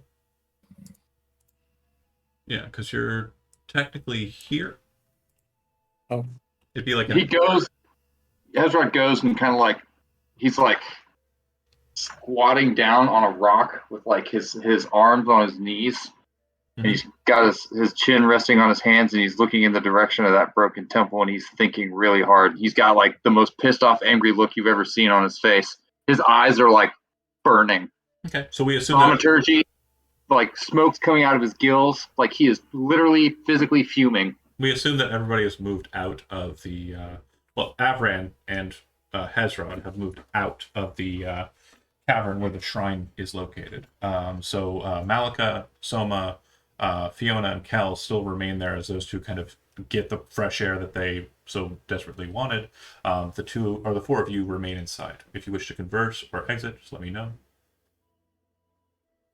Again, I suggest that we head back to Nock rather than Manus, as it's easier to disappear in Nock, and I think we need a little more than a single night's rest in a, to put it politely, nowhere town to sort out our next moves, and more importantly, what we just went through and what it means. I completely agree. Yeah, Fiona just nods her head at that. I will go speak with Hezrod. Leaving. Fiona, Kel, in spite of all that, am I still welcome among you after what you have survived today? I will hold up as I hear that question. I mean, that was some shit. I ain't That's seen battle. a that before. That's Fiona kind of like thinks about it. he goes. Monica, so you are aware that the Montalais are clearly connected to this shrine and all of these atrocities, correct? You've been aware of this fact the entire time? Wait, out of character, I don't think I was aware of that. I was not aware of the connection between the Montulay and this place. I was not. All I knew is that at the very bottom of this temple lay something that my patron wanted delivered. And so that's what I did. Yeah. Fiona seems to like really take in your words like openly, like she's genuinely trying to figure out what your knowledge was, and she seems to like determine that this was the case, that you didn't really know about the Montalais. So she thinks about that, nods her head. Listen, I am fundamentally against your patron. If I could have it my way, I would have destroyed him and never have unleashed that monstrosity into the world. But what's been done has been done. I don't know where we go from here, honestly, because I want to kill every last Montalais. I mean, you can. There's nothing stopping you from taking a blade to the neck of every Montalais in the entire continent. And your Hezrod, patron won't have an issue with that, is what you're telling me. I don't think so. Not even Melissa. Morgan? I don't think so. He told me to seek Morgan if y'all decide that Well, I'm let too me far propose this question gone. to you, if you're amicable to this. Let's say we go and meet Morgan together. You would have no issue if I killed her. Heavy. I don't think I don't think that I would be all right with that if it's someone who's meant to provide protection for me. Certainly not. She thinks about it. Is Morgan the person You don't that know the who Morgan is. three of Morgan's them a name conversed you've with in that never tavern? heard. Melissa was Ever, the one you okay. consorted with in the tavern. Cool. Um, She kind of thinks about that. She nods her head. Out of respect to you, I won't kill her while you're present. If you'll agree with that, then we can work together. But I can tell you right now, it is my mission to make sure the Montalais never have power again. I mean, killing's one thing, but there's other ways of going about that, huh? Exactly. All I'm saying is that if your patron is somehow connected to the Montalais, just know that at some point in our future, our patrons might clash. I've And that's considered that for many months as we've traveled together. It's unavoidable. But you and I, we both know that sometimes we have to work together, even if it's temporary. Yeah, she agrees, she nods, she kind of like, again, is sort of searching your eyes to see if there's any sort of bullshit there, but she knows you and she likes you. So after a moment, she kind of softens. Well, I will say, Malika, I don't think we could have survived that entire situation without you. So for that, I do thank you. I just hope that you are aware of our differences, because they might become apparent very soon. Outside, Hezron and Avran. Avran, you're getting your carriage together, probably like very roughly pulling the straps down and kind of making everything secure. You do it too Yep. hard to one of the horses and kind of realize like, oh, and you kind of like start kind of caressing the horse because you feel like you've wounded it dearly. Hezron, you're staring off at the mountain, just angrily looking at My it. baby. It's a beautiful, beautiful summer day. And Hezrod, you're the first to see it, but it very much becomes clear to you, Avran, shortly thereafter. It appears that a red comet kind of streaking across the sky. Do I Well, see this as I step outside, or Well, this would be before you come out, Okay. so you're talking. Ah. Fucking Dora. You're muted, Chad. Chat. Sorry, I think I muted myself because I was doing a lot of typing. You're welcome. So yeah, he notices it and he kind of considers it for a moment, and then as it like kind of draws more of his attention, he like kind of forgets his anger for a moment and like stands up. It absolutely looks like something celestial, like something that's not even going to be matter, just kind of floating across the sky. And then it starts seeming to get bigger. And then it becomes more dedicatedly pointed. And then it becomes very much close, and you're kind of like, wait, what? And then it's just a streak across what you can see as the horizon as it hits the mountain directly behind where the dragon shrine is. A small plume of smoke appears from it. And Was you it can a baby? You can see this kind of like wave kind of shock out from where it struck, and it seems to have just penetrated straight into the rock. About how far away is this? Hundreds and hundreds of feet. Like it's Day away. Oh no, but only hundreds of feet. yeah, it's pretty high up in the mountain. Like it kind of struck like at a high point of the mountain. And But you said hundreds of feet, not like a mile. yeah, it would take hours, not days. Oh. But it would take. Are you talking like hours of climbing? Yeah, Would flying expedite the process? you might be able to expedite the process with flying, certainly. But you see this rock kind of slam into the mountain, and so Yeah, I he would starts say, going for it. as you kind of step out, you kind of see Hezron hopping off, and then you all hear this kind of as the sound wave kind of crosses with your area from that detonation. Yeah, Everyone he follows went Ezra. towards it. and we would have heard that in the temple, right? When you came up, yeah. So it would have Okay. happened when you were coming up. Gotcha. So basically, like Like, I imagine, like Soma was like coming up, and he saw Hezrod kind of in the distance, and then Hezrod takes off running. Okay. Everyone would follow. Okay. Seeing that they're Yeah. heading over there, Fiona kind of like rolls her eyes, breaks out her lute, and casts Fly on herself. You take the time to fly over in that direction, and you find what looks like an impact crater that looks like it had a hole in its center, but it looks like it's caved in from the weight of the mountain on top of it. Whatever struck the mountain burrowed into the mountain. I would like for everybody who is in this party to go ahead and make a history roll. And if you are Havran, Hezrod, or Fiona, you can go ahead and make that roll with advantage. Ooh. I got an 18. that was me that got? Oh, I guess you got advantage. Yeah, I also got 18. 17. 18 is actually the DC. So Damn.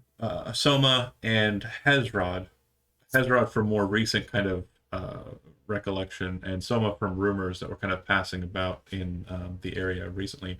There was a similar red comet that appeared outside of Noct to the west, near a town called Sindo.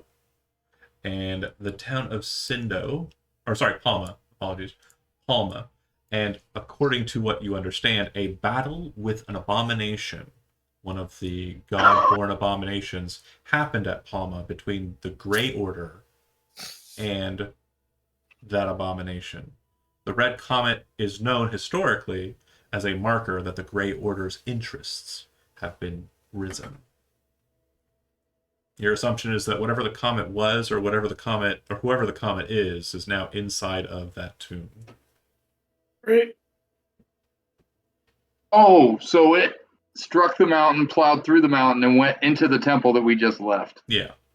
And we're Which we not can't allowed go to go in. back. You can't go back in, right? Fuck. But we know that the Grey Order is interested, so perhaps we can discuss it with them later. But we should get back to Nock. Yeah, Hezron puts the I'm- pieces together and kind of realizes it, and then he just starts like, ah, ah! And he turns around and like starts Eldritch blasting a fucking boulder. It does nothing. Which makes him even more mad because it should. Yeah, it's Eldritch blast, shatter. All right. I understand your frustration, but it would be better channeled into coming up with a solution for what has happened. Who the heck is that? Don't worry about it. I need a fucking drink. Okay. You get back to the wagon. And everybody's there. I don't believe Malka, you probably wouldn't have flown up after it, right? Or would you? Well, I mean, if everyone would have gone together, You would have gone? she would have followed behind. Yeah. Okay. Cool. Everybody goes up on that way, sees the situation as it said, and then you head on back down.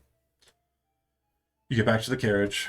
You all reassemble. Some of your spells are kind of wearing off. And where do you wish to proceed? Knock. I think we were heading to Nock. All right. Together? I believe so. Yeah. I feel like Jerry Springer. And I feel like there's going to be some staring at Malika as we're traveling, but Soma will do his best to keep things So Oh, yeah, it's not just genial enough to Malika. make it back. It is not just Malika. Like Fiona is mad eyeing yeah. like Avran as well because I he guess was that's possessed fair. so easily. She's eyeing both And of them. and I'm sure people will be staring, yes, at Avran and Oh. Hezrod for complicating the contract. one thing No. that I want to make sure I did mention it offhandedly, but it needs to be made clear. You remember that Avran came back as a human, an Osirian male, instead of an undead, and everyone was kind of like, "Oh, cool, curious, but cool," and nobody really understood the gravity of that besides, Anton, who left, and then Malika. Well, you would actually have heard Duran say what the gravity of that was.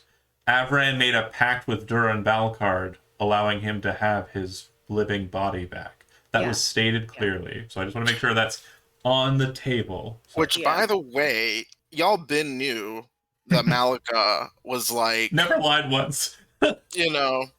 she was pretty like straightforward about what kind of It's- stuff she was getting into. Yeah, all I gotta say is don't die again. She said Whoa, that was rough. that was player stuff. But we're Oh my moving back to God. character stuff, which I assume no words have actually blossomed from Angry Mouse. Is that right? Out Or- of character. do I we sure want- hope nothing gets in between you and Avran. No, Hezron and Avran are still bros. Still bros. Like I don't got to agree with everything you do, but I still love you. Oh no, I was talking about Malika. Oh, okay. Yeah. Well, I mean, you're gonna be buddy Malika with didn't- Malika. Malika didn't. Well, actually, I think this should be occurring in character. Actually, Yes, please roleplay Yeah. your characters do and try that. and talk Absolutely. in character. If you're not doing that, don't talk out of character about the circumstances at hand, because then things Yeah. will be True. assumed, and you'll have the I didn't say that Yeah. in character. Right. Which Right. I hate. You're stupid for that. Don't ever do that. Just play Yeah. your character. Soma's goal is to get us Gotcha. back to Nock before we go Okay. into all of that, so that we it's have a couple days, so we're gonna be talking. Oh yeah, for sure. There's gonna be random Absolutely. encounters and cities and everything. It'll be great. But that being said, while you fight amongst yourselves, can someone just roll me 2d20s? I want one. The world still exists. The world still... Sorry, I By still, the I way, want one. I still got work to do.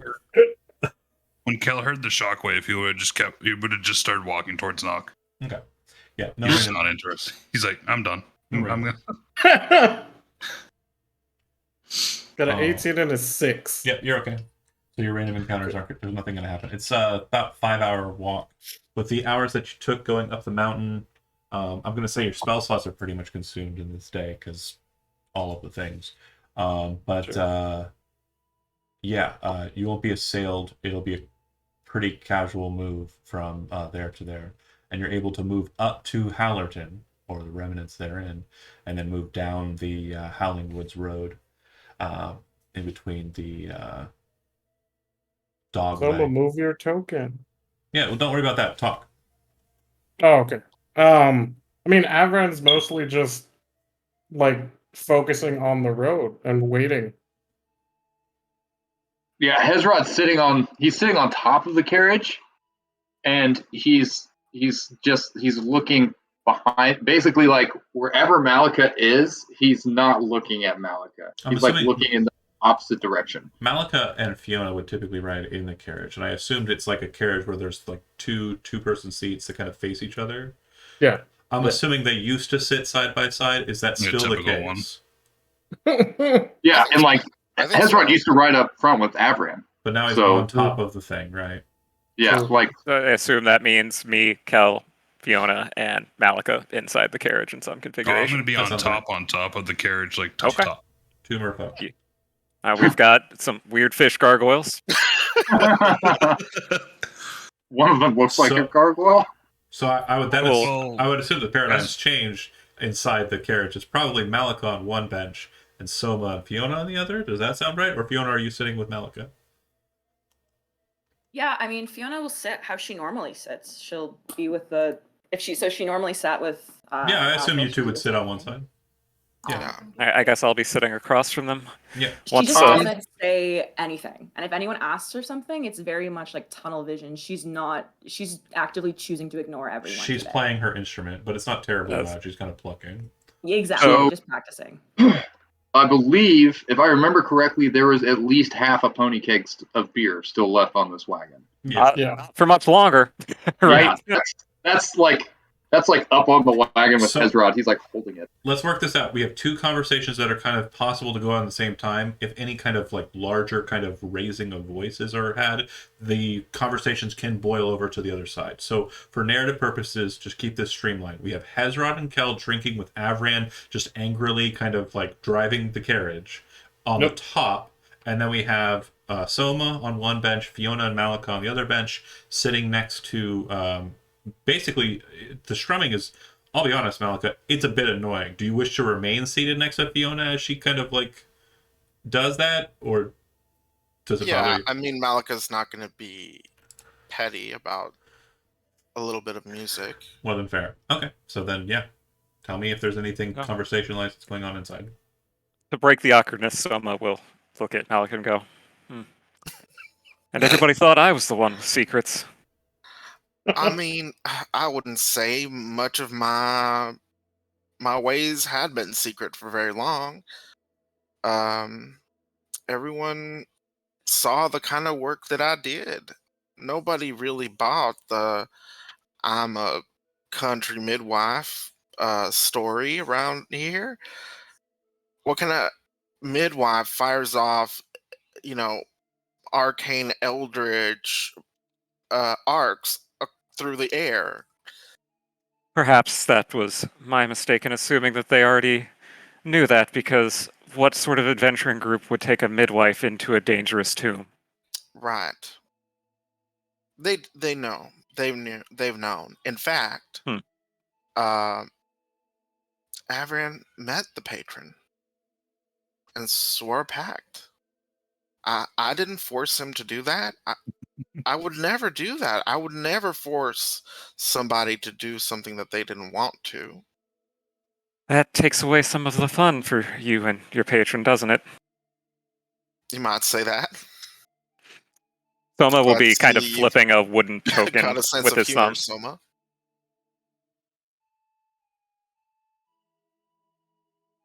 Flipping the coin with your thumb. You can hear kind of the musical instrument continuing to play, and the sounds of the outside. Anything else you wish to discuss? If not, I'm going to move to the outside. I suspect we have more secrets to discuss, but perhaps we should wait until wounds aren't so fresh, so to speak. Having a good night's sleep in a bed might be helpful. I suspect many of them won't be having a good night's sleep for a while after what they were, I won't say forced to do, but left with no other choice.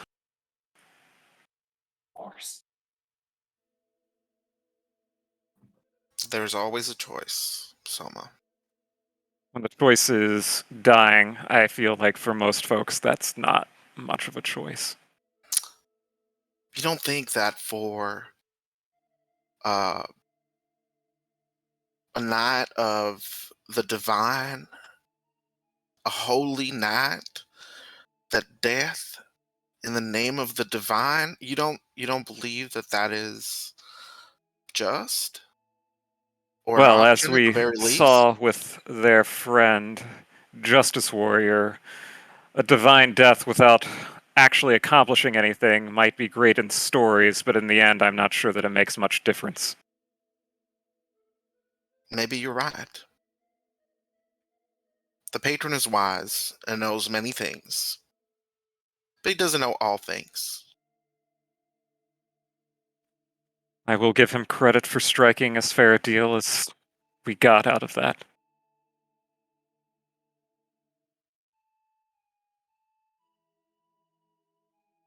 Outside, Ezra, pour me a cup. Hezrod pours the drinks. Kel sits there with rifle kind of in lap, looking out to see if there's anything marksman worthy, anything worth taking down and tracking out. Kel rubs. Oops, sorry. Go ahead. Kel rubs tummy. He's like, "Man, aren't you boys hungry? I'm gonna get Everyone, something. I'm gonna get something." everyone downs his first cup. Another. You know what? Can I have one of those? I'll kind of like reach to it into his pack and be like, bring out a mug and be like, "Yeah, fill me up."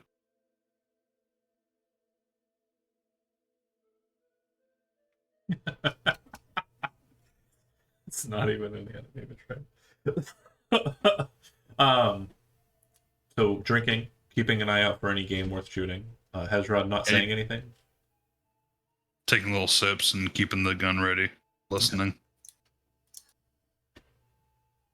So quiet because it sounds like the kind of up top residence. Is that accurate?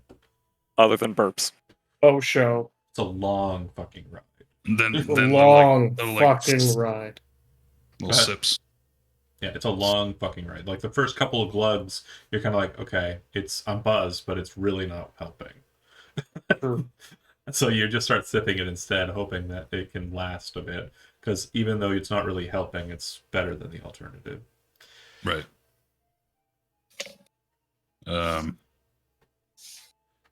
The quietness inside of the carriage is also palpable as you each fiddle with your trinkets. Ethnic, even. And you make it to the town, the fort town of Onamouth. You know, it's kind of a wide berth around the town, unless you wanted to stop in the town for any reason. You would know that Nock is only a couple more hours ahead, and it's about mid-afternoon. If you were to ride out at this pace without being daunted on the highway, you should be able to make it to Nock by nightfall, or a little after nightfall. So Go. 8-ish is kind of the time scale I'm thinking.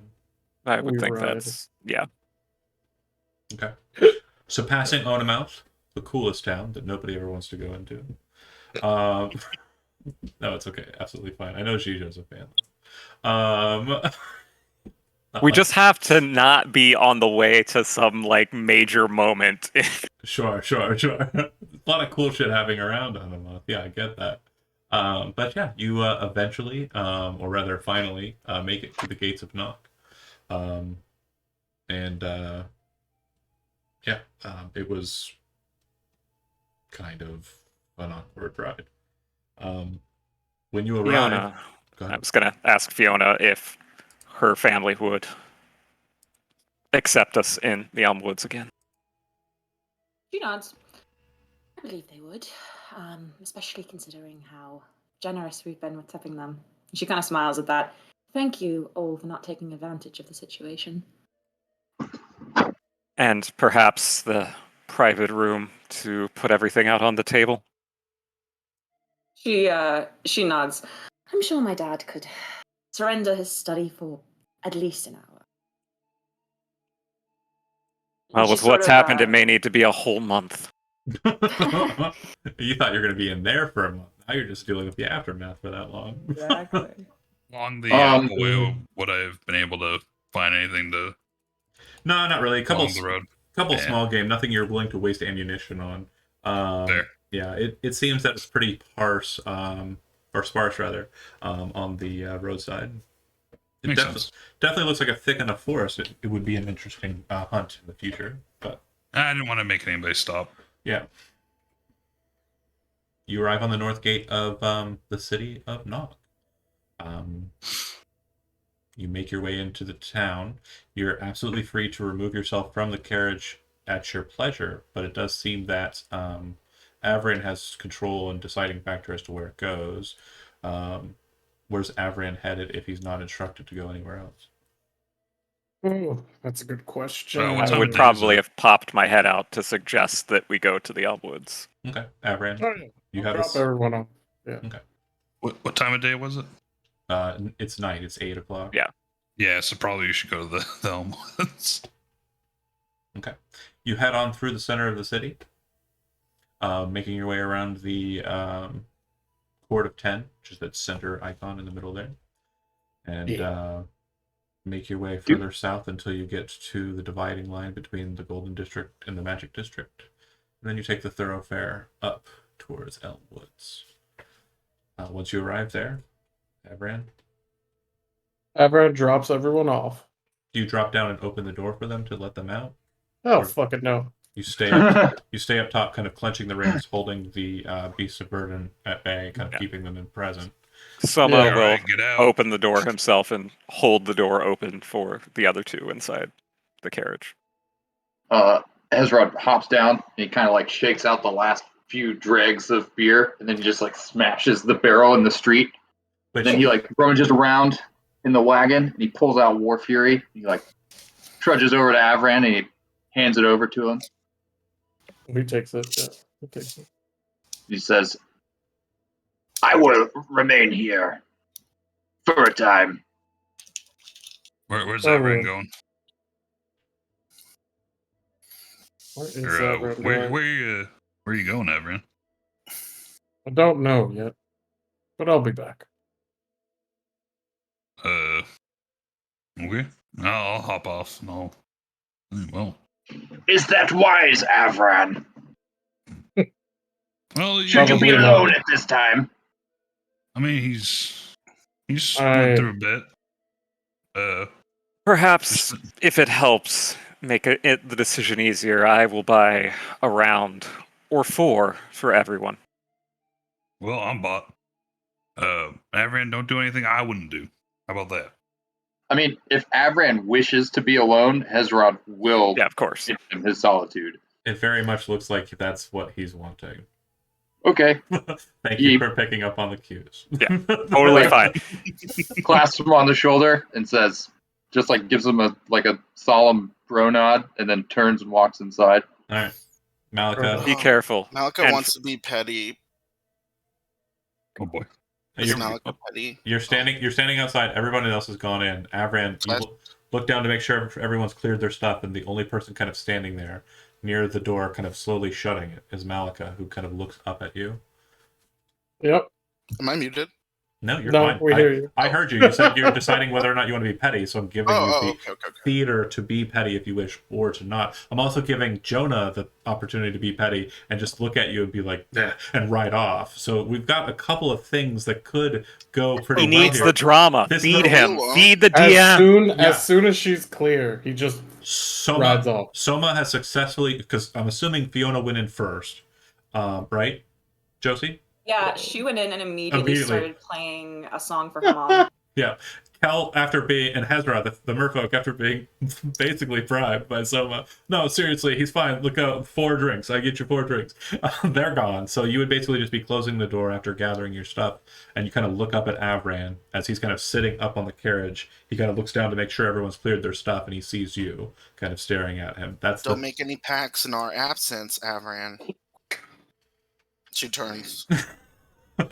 There's a momentary, The last just word in. invasive thought that is just swing the axe down. But Well, the axe sits in your lap, and you're kind of holding the reins still to make sure that the beasts of burden aren't, cantering or anything. yeah, no. And as you're, Avron's just gonna ride. Yeah, as you're gripping them and getting ready to kind of like, cue them to move, you look down at your hands as you kind of like open them a bit, and you can actually see the bands of leather in your palms from where you've squeezed them so tight, like the red lines in your skin.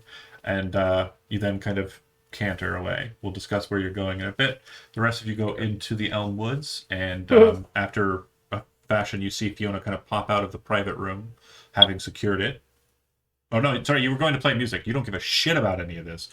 So yes, Fiona would be inside. She's already playing a song for her mother. Go ahead, as you will. Is her dad manning the bar? Who's? Her mother. I'll walk up. As you can see, most of us have returned. I believe. Oh, hold on a second. Just a couple more moments, she says as she's listening to Fiona's song. Of course. The song plays for a long, long beat. The Woods So Wild, played by Fiona Woods here at the Elm Woods. Lots of wood theming. It's a very crisp song, a very kind of I would assume a very kind of peppy song because it's your mom's favorite. Very kind of just poppy, if you will, like the wood. And I'm sorry, I'm done. Is it a Twice song? No, I wish. But Twice rules. Well, okay, so anyways, after the song finishes, she kind of walks back over to you, and says, "How can I help you?" I will probably regret this, but those two I will cover the tab for, and I was hoping that perhaps we might make use of the study/private room for a short bit as we have some heavy things to discuss. I'm assuming Fiona's still kind of like after the song, just kind of playing at the instrument a little bit. You kind of look over to your mom, who looks over to you, and she says, "You and your friends need the private room?" She nods, and she finally kind of lets her exhaustion kind of show on her face. And you see your mom immediately go, "Dear, are you okay?" It's all right. It's just been a rather transformative journey. If you But want. the good news is I found this, and she kind of holds up her lute for her mom to inspect. It's really pretty and you play it really well. If you want, I can wake up your father and he can make your favorite meal for you. You need it. She immediately goes in for a hug and just kind of like, Kind of over the bar. yeah. And she seems to kind of like reactively and motherly just kind of like reach across and kind of give you the hug as well. Like, and it kind of grips on a bit tighter than you were anticipating. And as they kind of, break for a moment there, she says, "I'll wake up your dad so he can hold down the bar and get everything set up for you. Feel free to go on back there. That's fine. I'll bring your drinks over that way." She Says nods, so. and as she starts standing up, she squeezes her mom's hand one more time and just kind of whispers, "I'd hate to wake Dad up, but the good news is my friends have brought a lot of ale." I'll get him up. she smiles. Kind of thinking in her head as she walks away. Man, an emotional roller coaster here. Sadness and booze. And booze, exactly. But- She kind of looks at that moment, like kind of realizing herself. She goes over to Hezrod, wherever he is, probably a bit farther back. And just kind of like looks up at him. I hate to ask this, but of the ale you've collected, which would you say is the nicest? I just want to repay my dad. Muted. I don't think he said anything. He did. He was talking. Yeah, I don't there it recall is. collecting any ale. Or like different alcohols. He'd probably hold up broken and like emptied bottles. Like none of it made it. Yeah, he does have the bottle that he and Golradir found. The that one. Fizzbang Firewater. Yeah. Like he thinks for a moment and he holds that up, but the bottle's empty. She just kind of thinks about that for a moment, scratches her head. Well, suppose I can play his favorite song. If you wish to repay your father, we have coin aplenty. Oh, right. She actually kind of forgets herself for a moment. I forgot that. Right, we do have gold. And she kind of immediately like starts heading towards the area where we all met before and starts like gesturing for you all to follow her and meet in there. And as she's sort of like holding the door open for you, she's looking through her pockets for the gold she's collected. I assume Kel's dragging in the bag of beholdering. Yeah. And everyone else kind of moseys in, sans Avran, obviously. You sit down around the table. Do like a slamming on the table. Okay. Well, if you're looking to repay your parents, there's this. And Malika will kind of rummage through whatever stores we've got with us, the bag of beholdering, and pull out the golden coronet Oh, that we found, which should be right, worth because we've got a bunch of statues and stuff. I forgot 25. about all that. It's Oh. like 2.5k gold. So Oh, that's no. That's a bit much. does What Hezrod say that? Hezrod was saying is we're more than happy to pay for our drinks. Like, Yeah, but we've gotten so much free shit golden from them. cornet. Like, Yeah, I mean, Lord? if you don't, Whoa, Hezrod, whoa, if whoa, whoa, whoa, whoa, whoa. right. I mean, does he say Appreciate that them, in but I don't character? appreciate them that much. Yeah. Hold up. No. That's huge manager energy. She's like, give him this, and Hezrod's immediately just like, yoink. Like, Oh, Hezrod, I No, thought no, you no. dearly appreciated her family. It's like, you know what? Zane grabs do. like a random handful of coins and just like thrusts them into Malika's hands. That employee did great work. Let's give him a raise. No. I was thinking like a Whoa, Bed Bath and Beyond gift We're, card. no, we're not giving him a Lamborghini. He can have a Starbucks gift token. card or something. $5. $10. $5 You know what? We're token feeling gift card. generous. $10. He gets a $10 Starbucks. One $5 foot long, and that's it. A coupon But book. he's got to pay tax. Oh gosh, like kind of noticing the like, hesitation, she just kind of like thinks about it for a second. I don't think they would accept, honestly, anything that's too luxurious. They are my parents, but I do think I have some spare gold. And as she says that, she actually produces. Oh my god, I have a lot of gold. She just takes out like 20 and puts it in like a nice little. She wraps it in a napkin and puts it on her dad's table. The creak of the door kind of opens, and you see him kind of standing in the doorway. That's kind of cool. He kind of has the drink orders, and he looks at you and says, "Your mom said you weren't okay." And he kind of sets the drinks down. You okay? And he's kind of looking at everybody like he would murder all of them for you if he had to. Yeah, like never mind, like the gutted beholder, like laid out on the table full of treasure. He does give it a look like, interesting, but he's also like currently in dad mode right now. So yeah, that's totally. She kind of like notices, and yeah, I mean, she's lived with him for many years, so she quickly shakes her head. It's not them, Dad. I guess I wasn't prepared for what I would find in my journey. okay, well, hey, Hear that? if you want to talk with me about it, I'll be outside. I'm cooking you up something to eat. If you folks want something, just let me know now, and I'll make you some food.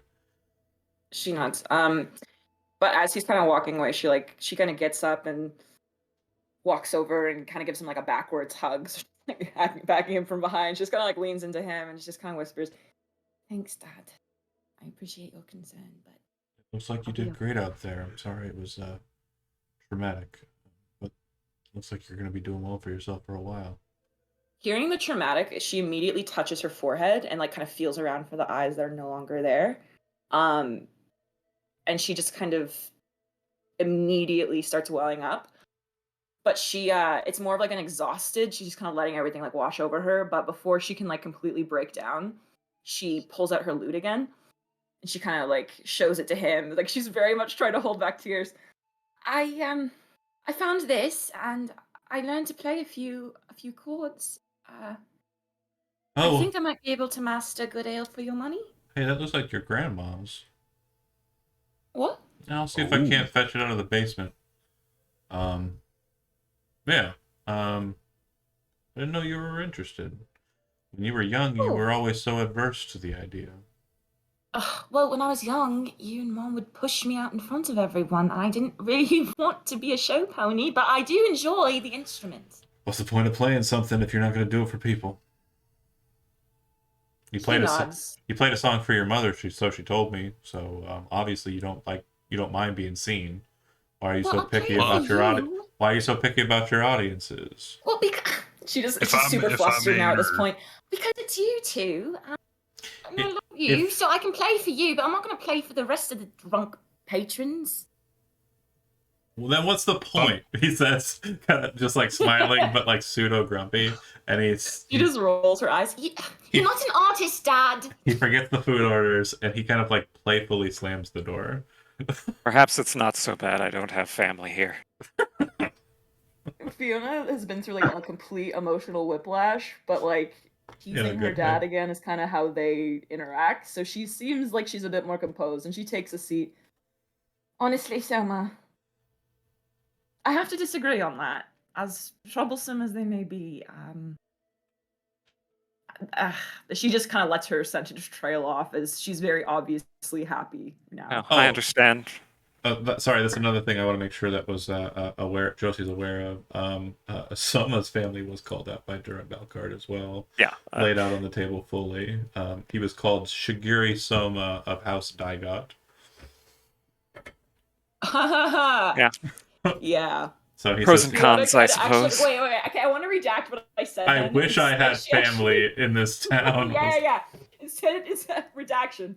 When he says that, she looks a bit kind of happy but sad for him. Like there's a lot of pity there, and she kind of reaches out a hand, not quite touching yours, but like there's obviously like a willingness there. I'm sorry that your family was your family. If it's any consolation, my mom is willing or more than willing to welcome in more people. So if you ever feel like you're losing, well, if you're losing your mind like I am, they actually are pretty good shoulders to cry on. Believe me, I'm not exactly part of a family by choice. Perhaps I will be the one to put it all on the table, so to speak, first. At this point, I suspect there's no reason to have more secrets since we've had plenty of secrets revealed in the past 24 hours. With that, Soma will take the wooden coin that he's been flipping that has a small white bird kind of painted on it and set it on the table, and take off the bracelet he's been wearing and take it off and set it on the table. Do any of you know what either of these things are? Do Not really, no. I? This bracelet is given to members of House Daigo. Daigot. And I'm assuming some people look very perturbed by that, perhaps.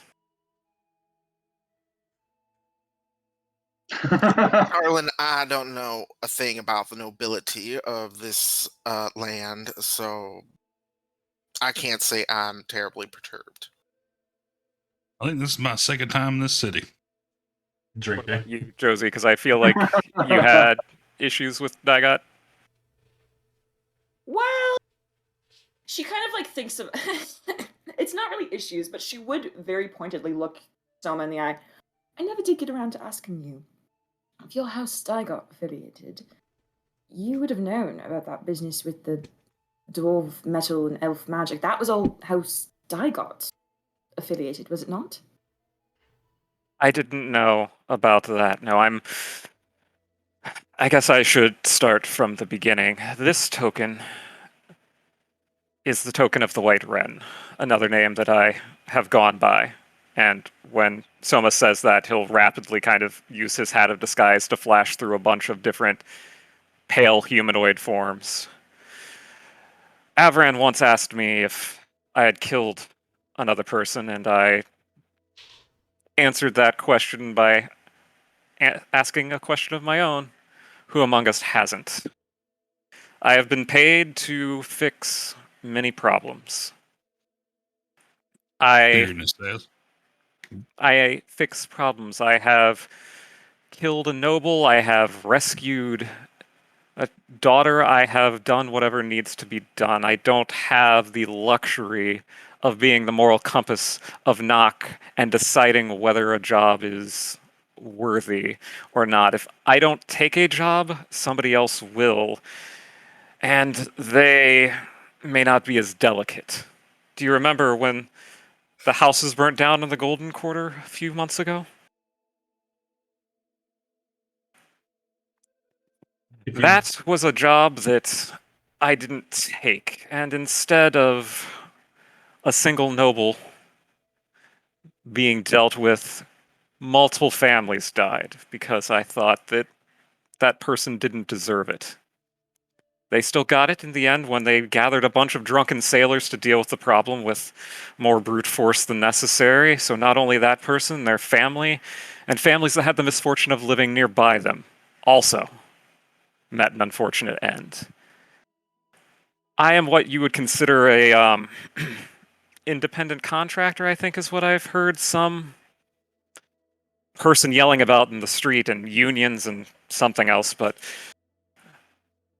I was led to believe that a job was necessary, and that job was a trap. Somebody clearly doesn't like what I've been doing, and I understand that all too well, but when I was about to be murdered instead, I had to flee, and the only place I could find shelter is with House Daigo. I did not lie when I said it was not a coincidence that I met you all in this tavern, and I was not lying when I said that it's hard to do what you all have done without drawing certain interest. Hezrod is going to grab another beer. it appears to be the case that you've drank everybody else's beer except for Cal's, since everyone's been kind of focused on the dialogue. I'll be like, I think I need to. And then I'll Malika walk with him. always gives her beer to Hezrod. I know that House Daigot does not have the best reputation in these parts for being a criminal element, but their main goal is to keep the city functional. Those means may not always be ideal, much like our means in that temple did not turn out to be ideal, but the methods are often necessary. They have an interest. She actually smirks a bit wryly at that, and just like under her breath. Ideal a lot. Wonder if you're affiliated with the idealist, right? Ah, Is it kind of your motto? not exactly. In fact, that is part of the reason why you all drew the Daigot's attention. They appreciate you dealing with that mess in the tunnels. They appreciate that you dealt with that problem, but they wanted to make it clear that they did not have any direct involvement in there. Now, whether or not that's actually true, I don't know, nor do I really care. I agreed to help them help you because I am looking for the people responsible for setting me up. There is one thing that I hold dear over anything else, and that is my reputation, and that contracts are contracts, as you've heard me say multiple times. My reputation was stained by that. I am a failure. I can't do a job. I ran away. All of that is untrue, and I want to undo that. But to undo that, I need to figure out who did it. So I have no vested interest in what all happens along here other than somebody that may have that information has a vested interest in all of you. Keep going, keep going. So I'm sorry. Let me get this straight. Soma was contracted to help us. That is correct. Okay. So Speaking but character, there speaking is. character, speaking character. I'm. More We're in growling. the other room. I do get think drinks, You're right? trying And I to would switch to immediate- fish mode. I know you're trying to inquire questions. It sounded like you were saying it as Chad. Sorry, I was also fighting No. a cat. I was clarifying as Chad Okay, don't do because that. Asking Okay, asking that's character. fine. But I'm also making sure I didn't miss key details. So Soma also implied that there's somebody out there who's trying to put a hit out on us or wants to take us out of the picture? I will just pretend that Fishman asked that question. Okay, yeah, okay, yes. Pretend that Fishman asked that question. Real Not quick, would us include me, or would us include just them? This might help clarify things for you, Hezrod, because I think Fiona and me are picking up what Soma's dropping down. She'll kind of nod her head. Honestly, I don't really have many issues with the Dagot. They try to maintain the city, and like you said, they just want to maintain order. Unleashing horrible aberrations would disrupt that. So obviously, in this case, they were supporting us. They want to make sure that we subdued whatever threat was going to be present. Am I correct in that thinking, Soma? again, I am not privy to all of the inner workings of the house. I am simply, as unflattering as this is, a tool of the house at the moment. They appreciate what you did for getting rid of the idealists, and they wish it to be known that they have nothing to do with that. They do not hold any ill will against you, as far as I'm aware, and I have not been instructed to pass along any kind of ill will. That may, of course, change if the situation changes, but I know that at one point many of you thought that you were exempt from the machinations of the noble houses, and unfortunately that's not true for, well, I don't know about Kel. I don't think he was involved in that mess with the idealists, but the rest of you, you don't get a title like the Heroes of the Library without having some attention. What do you know of those who wish us harm? Yeah, I got no idea what's going on. Well, I think it was quite clear from our little visit in the tavern in Manus that the Montelays certainly have a interest of some kind, and I would expect that the revelations from that terrible room further that. Hezrod looks to the side, and you can see the gears turning slowly, and then he goes, "Fuck!" Indeed. But Soma, I do want to make sure of something. The Shinoro Kengo, or Kenjo, or is it Kenjo or Kengo? Kengo. Kengo? Shinoro Kengo no longer know where you are or have any affiliation with you, correct?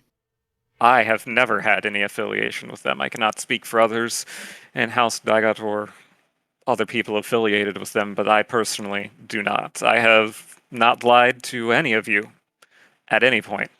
Because he's Seiryujin? Racist. Ah, damn, dude. You just kind of nods. When you said you were escaping something, that's sort of what my assumption went to. For all I know, it could be them that gave me a false job in an attempt to eliminate me, or it could even the be Mardigans. Or unless I got happy with the Mardigans. I actually don't quite know the inner workings on that. That is unfortunately ahead of my pay grade. Oh. Well, I know the Mardigans don't like the Kengo, so that's something. I haven't even eliminated the possibility that it was House Daigot trying to do it in an attempt to get me further under their thumb. Well, have you considered the Red Daggers?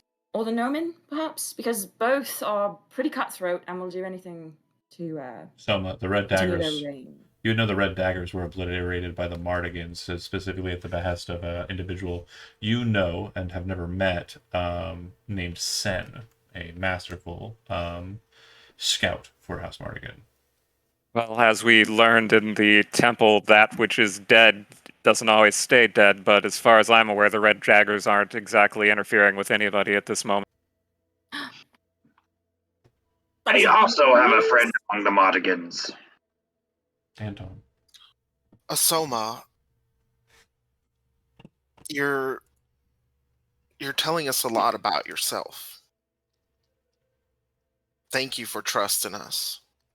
In the businesses that I'm involved in, giving away information for free is rarely a good idea, but I feel like this group could use a display of trust after what has occurred, and whether our interests align forever or not, at this moment in time, it is in my best interest for us to function.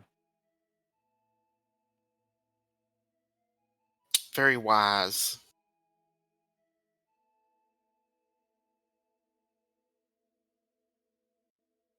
So, when we address the elephant in the room, would be what I would say if I were a character in the room. But I'm not. Wait, So, what? You were like oh, muttering. sorry. I said, so when are we going to address the elephant in the room? Is what I would say if I were a character in the room, but I'm not going to because I'm not there. Is the elephant? It's not a person; it's more of a thing. But flipping the script real quick, Avran, did you have a destination? Not a specific one, but mostly just trying to fight someone or something. Well, that's not good. Okay, I want you to make. I want you to make a charisma saving throw.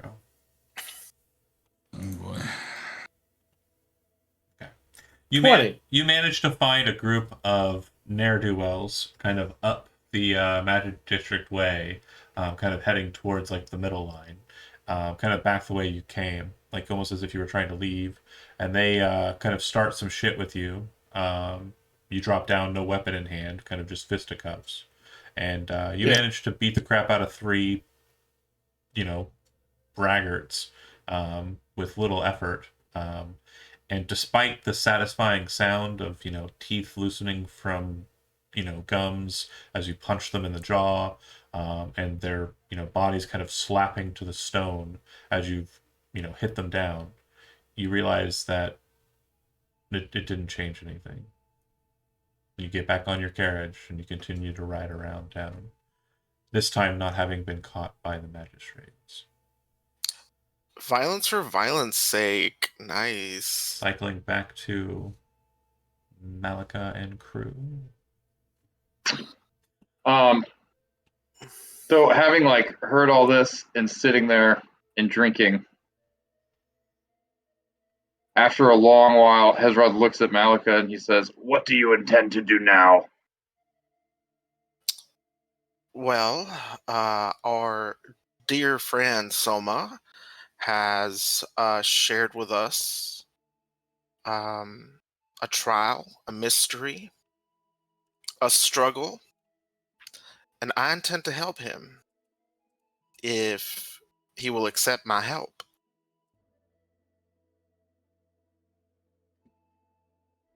That was not what I was talking about.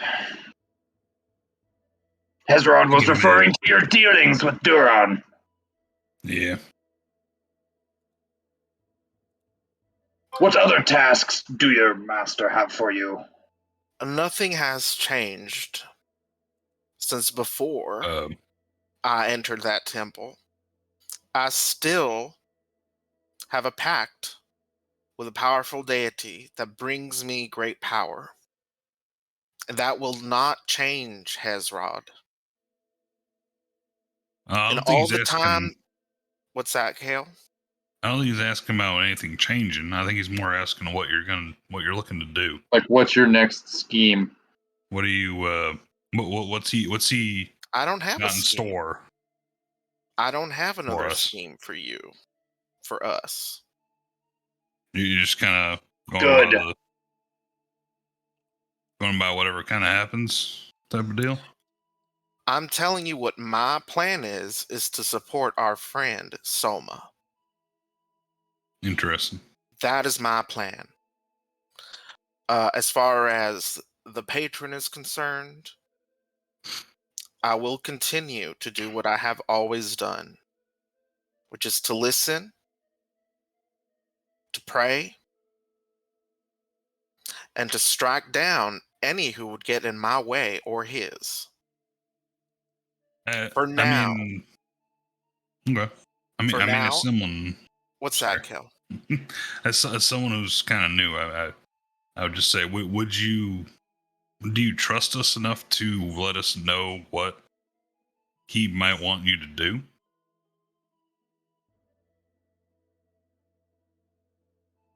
You know what I mean? Like, well, would you? I guess Would you keep us in? Some things have changed between There all are of us. certainly fewer secrets. Certainly. Well, I mean that I'm not sure that I'm too frightened of Hezrod because Hezrod has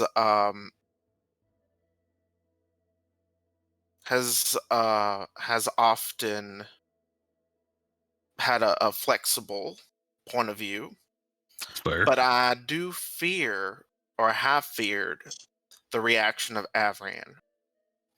Part of my deceitfulness was to protect his secret.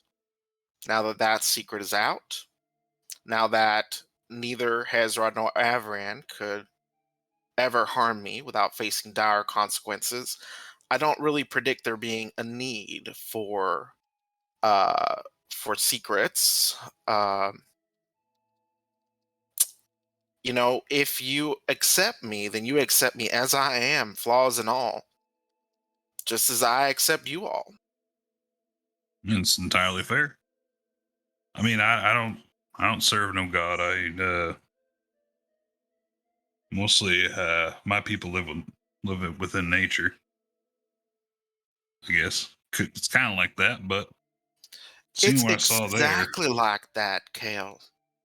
Serving the balance of nature, not too different from serving a patron. And I will unfortunately, we often say don't get to decide who we serve. that is true. That is very true. I would definitely say that I was lucky, despite other things, but that's fine. Um, yeah, I would definitely say at this point, I would hope that you would be upfront with this type of stuff, especially knowing that your patron could just kind of snuff out two of the people that we've been traveling with. That's right. And there was a time in front of Hezrod, actually, this occurred in front of Hezrod, a servant of Doran Balcard named me as a servant of Doran Balcard and told me not to lie about it. This is true. Mm-hmm. But now I have become tangled in the web of your lies and your No. schemes. No, not through my lies, but through your own violation of an agreement that was being brokered by Soma. I have many flaws. I have many flaws, Hezrod, and I was deceitful. He throws his beer against the wall. I was deceitful in that temple. But do not lay your flaws upon my feet, because I won't have it. I mean, He as someone who he slams the door. He slams the door and leaves. I was gonna say, as someone who acts hastily, I understand, and Perhaps he'll be a little calmer after a long night's sleep. Kel, I I think- sense you to be a soul that is always learning. And if there is anything to be learned after today, it is that choices have consequences. it's very true. As I learned as I shot at some gargoyles, and they beat me to a pulp. There you have it. Indeed, I would There's always suggest time to learn. that all things considered, the fact that all of us made it out in some semblance of being alive is quite a good deal. Agreed. I definitely think after we fill our bellies and get a couple drinks in, some of us, we might, be able to reflect on what we just went through. It's definitely something. The question, of course, is what this group does next, if anything. As you ride on a little bit with your carriage, you make it to the main thoroughfare, Avran. As you are about to kind of pass onto the highway, you can see a couple of auto carriages passing. You're kind of waiting for signal to get to you. You kind of just casually look to the side where pedestrians kind of have a right of way to walk, and you see a cloaked figure. Appears to be feminine. and they turn kind of towards you, looking over to you, kind of disinterestedly, but at the same time, kind of almost intrigued. You can see red hair kind of dipping out of the cloak hood. You look upon a green eye that stares up at you past the block of the cloak. And you can Fuck. also see that there's something gold and shimmering around on her face. She looks like this. And as you kind of see her, the signaling kind of changes, and she starts to cross the street. Do you follow her?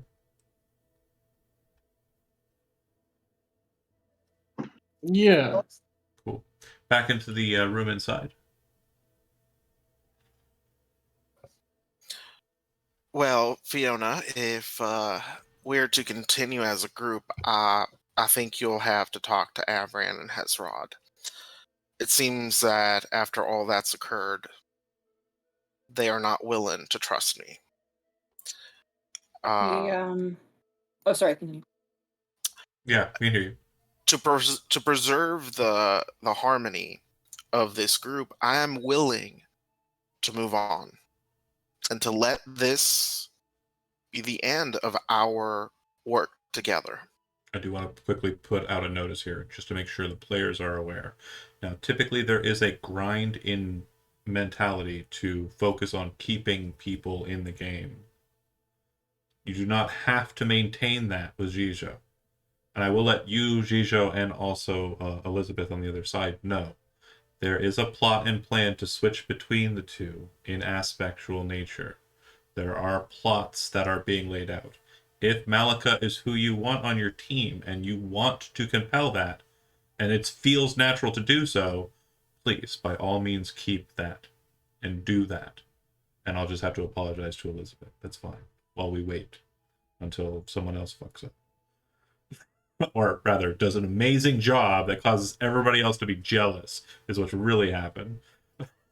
So, switching back to the note at hand.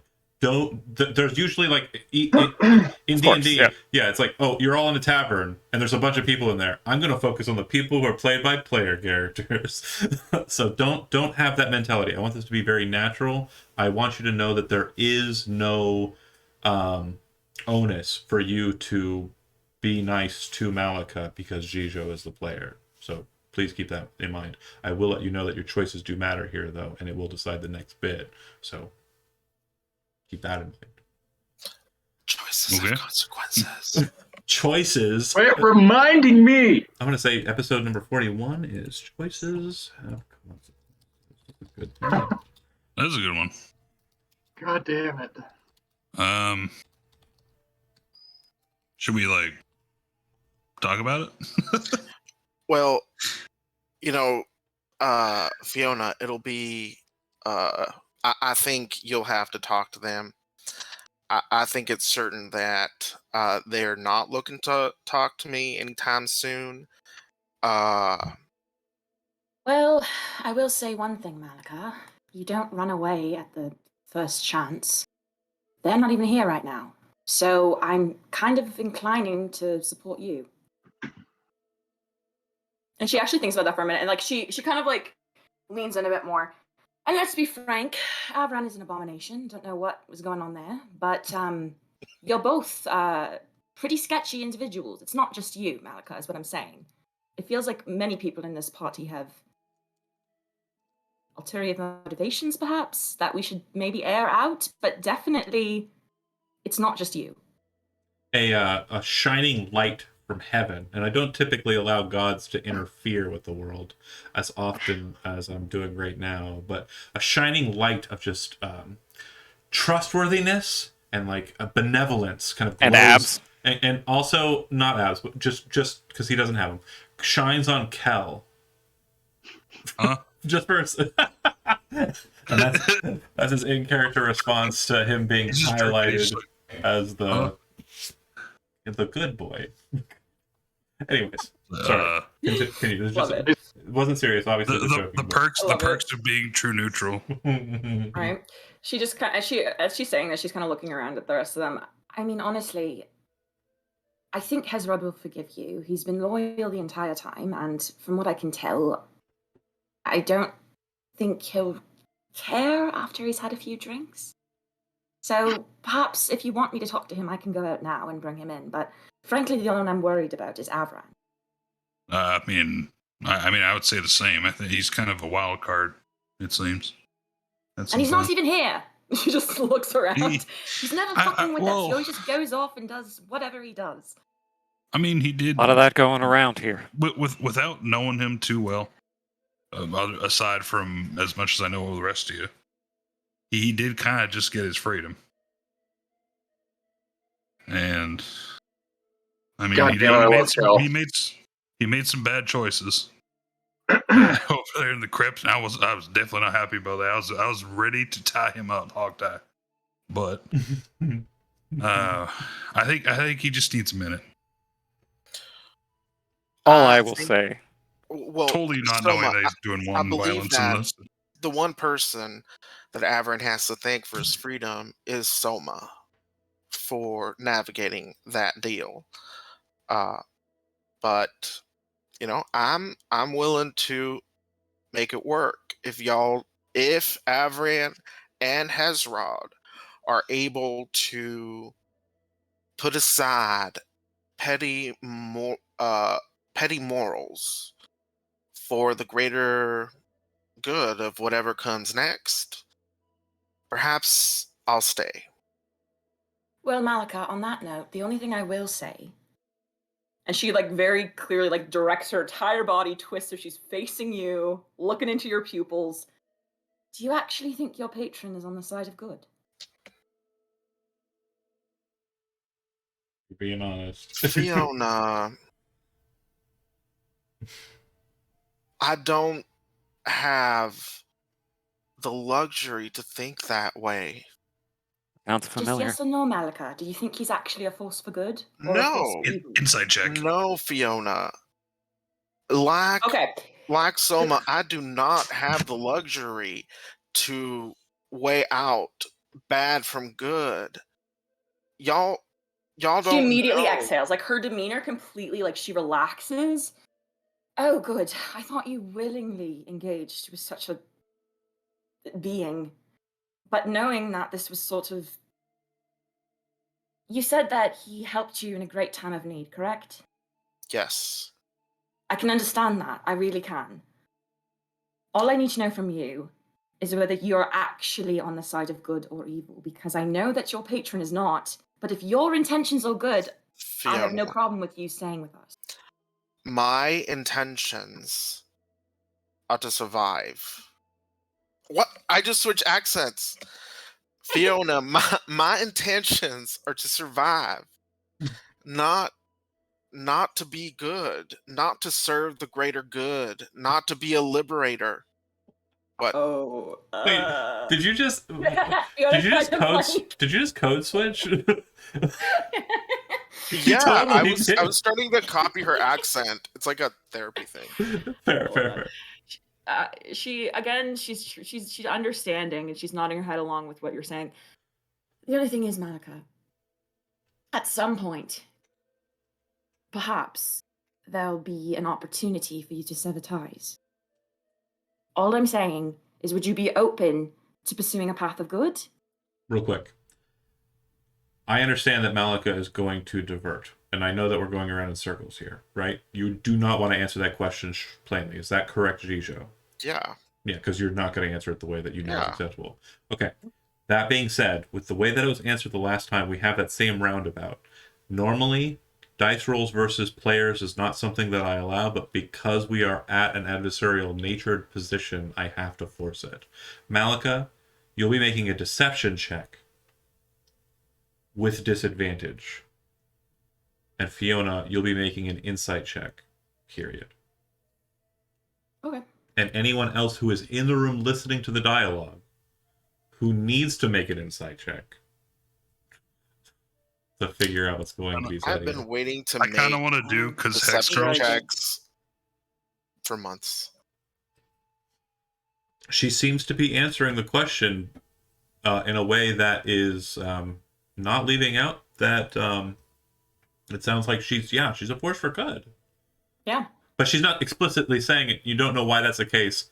You kind of think maybe it has something to do with her patron, and she has to say it that way. And her trauma. Yeah. Mm-hmm.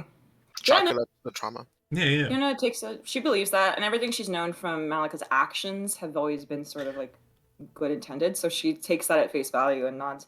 I believe that your intentions are good and your situation was bad. To reverse. All I'm saying is. Sorry, to reverse the script though, Malika. Oh.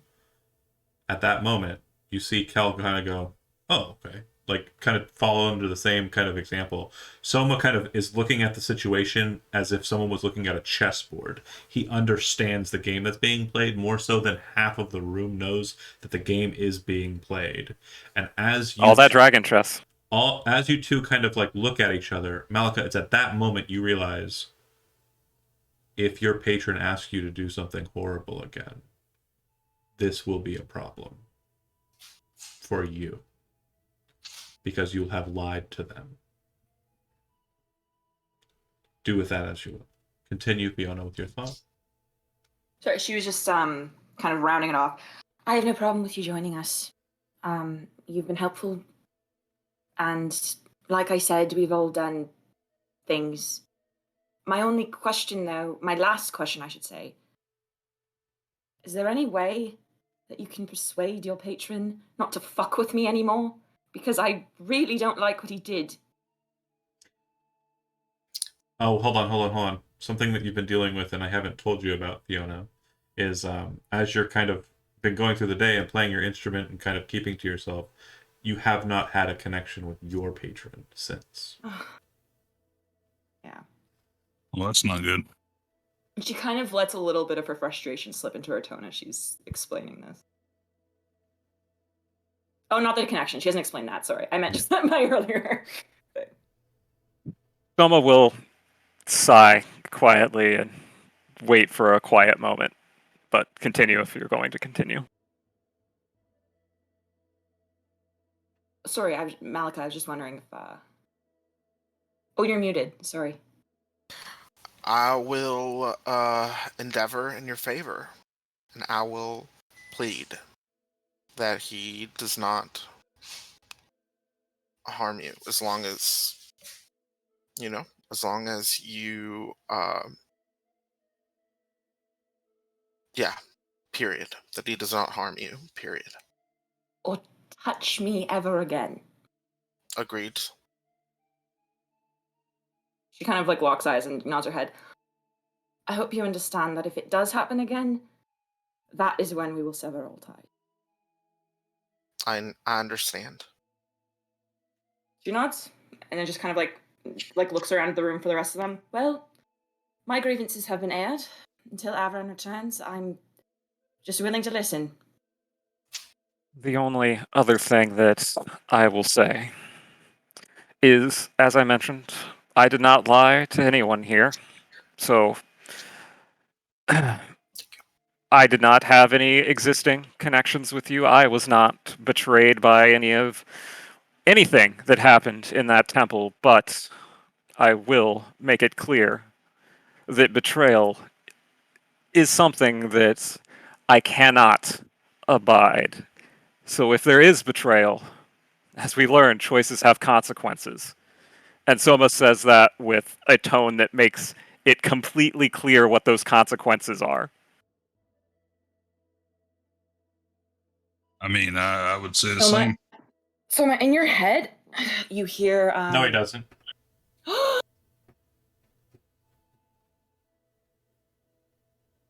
Fiona starts crying. Fiona just starts crying. Like, no, Yeah. I'm assuming that wasn't just she just starts crying. I assume that was a mental focus, then a gasp in like agony, Yes. and then like Yes. clasping her hands over her mouth, and then she starts crying. Exactly, yeah. Are you okay here? No. And she just sort of quickly gets up. It's nothing that any of you have done. We're all fine. I'm just going to go get some air. And she immediately runs out. Okay. As you leave, we shift the scene again. Avran follows the individual, makes it across the street. She seems to be kind of walking by herself, and she stops. Your carriage moves alongside her. She turns, her cloak just barely allowing a little bit of her face to show through. The frill of the cloak hood. Did they deserve it?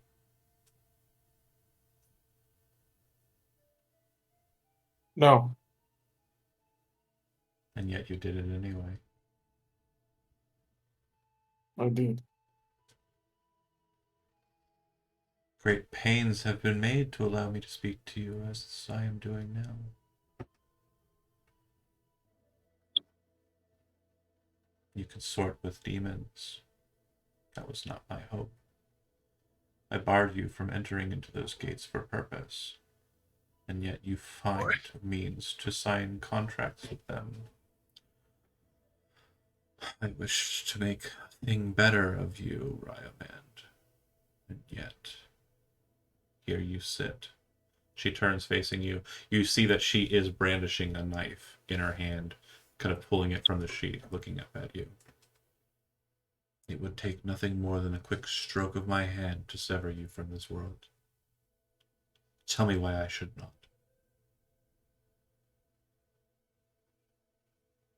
I have no reasons to give you. I believe I still have things to do here. But if you think it right to sever me now, then I will hold no grudges. I created you with purpose, and you allowed a fiend to unwrite that creation, change you, and make you a malady of what I had made. She sheaths the blade. He gets off his cart.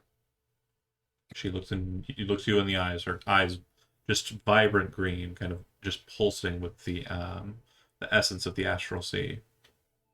And she says, "You do have a lot to do, but I cannot abide your associations any longer. I will free you." She reaches forward and kind of like grasps a hold of your chest. And it feels like she's pulling something out of you. Binding matters. She seems to be holding nothing, but then you can see this strange, small little, like black maggot in between her thumb and her forefinger, and she squishes it. You are no longer Now, bound by a cord signed by fiends on false premises and fielded outside of their jurisdiction. Avran starts crying now. And through teary eyes, he's just going to say, I am sorry for the disappointment that I have been. As well you should be. But I thank you, Mother. You hear a voice come from across the street. "Excuse me, madam." And you look down that way and you see a man, or rather an elf, standing there in beautiful black armor that seems to shimmer with moonlight. In his right hand, he carries a massive black blade, his hair pale white, like the surface of the moon at its apex. He steps forward. "Leave, boy. You have no place here. Gather up on your cart and be gone. You should not be here." She turns. "Should I not? Then I won't be."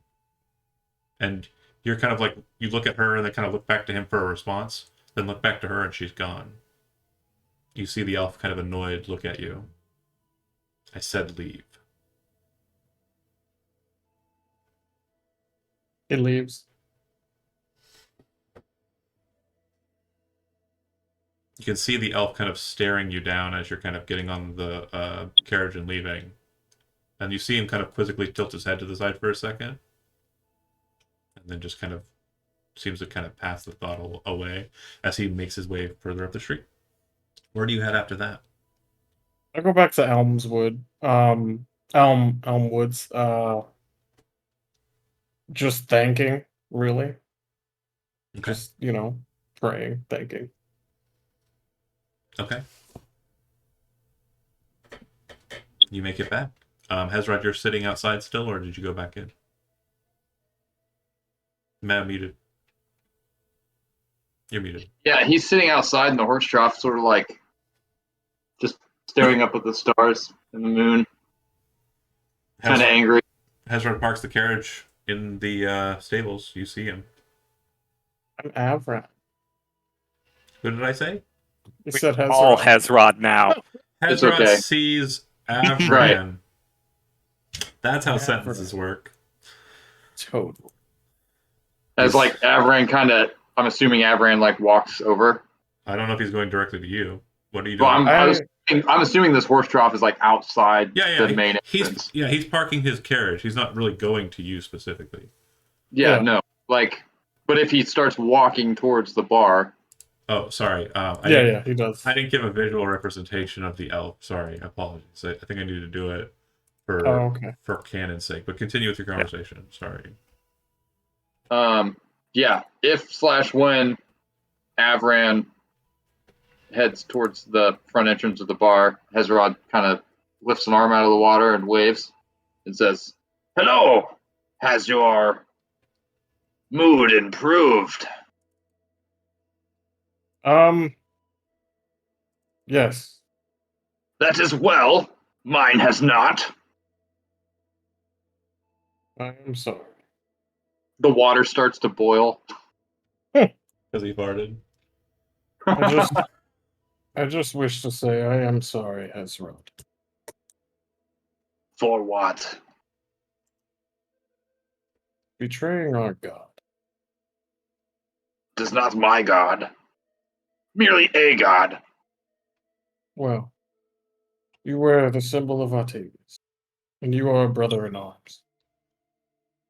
This is fair, but it was not your scheming that ensnared us. But I did not help the matter.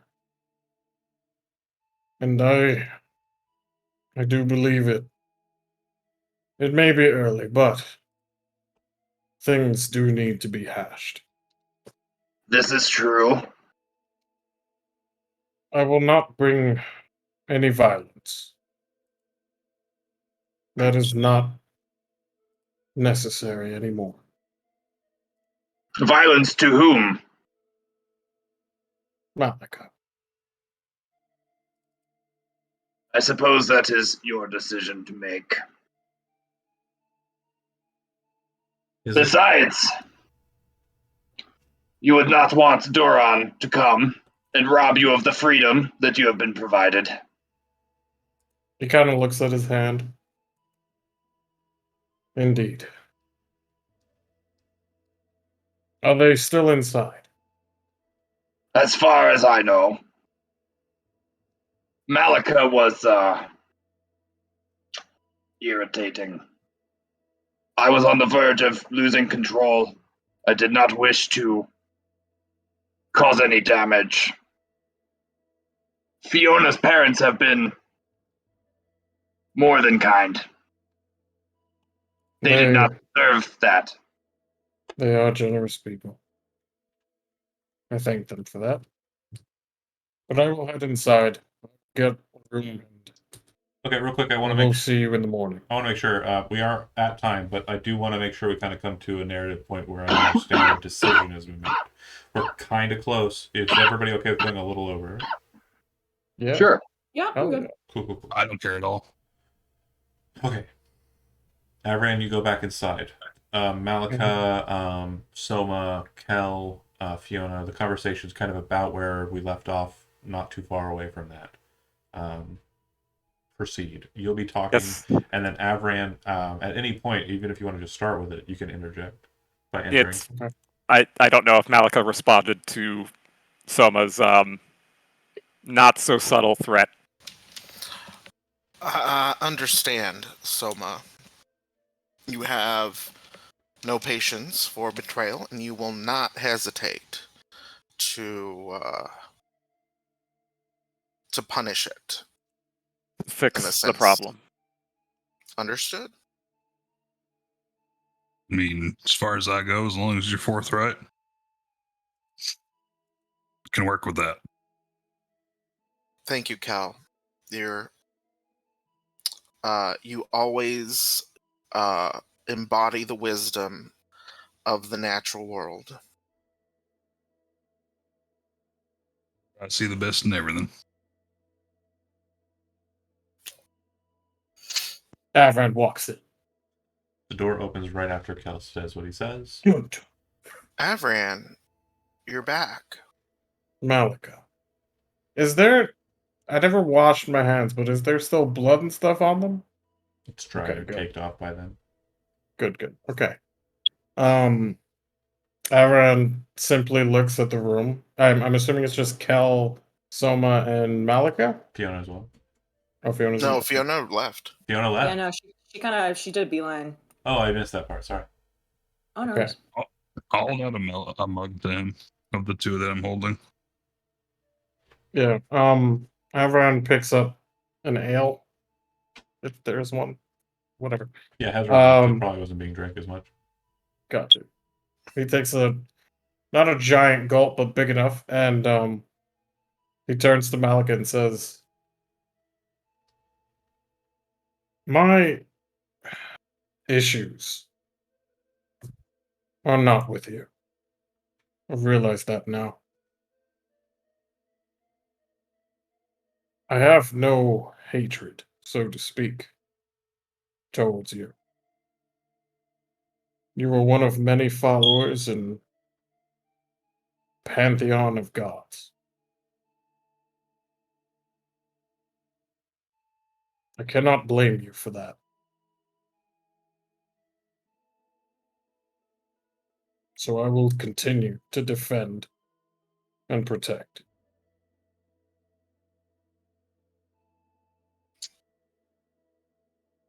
Avran, I told Hezrod the same. Do not seek to find another to blame for what you have wrought. Indeed. There is a reckoning to be had for you. You made a choice. A dark choice. You hear a voice in your head at this moment. Be wary. He is no longer bound.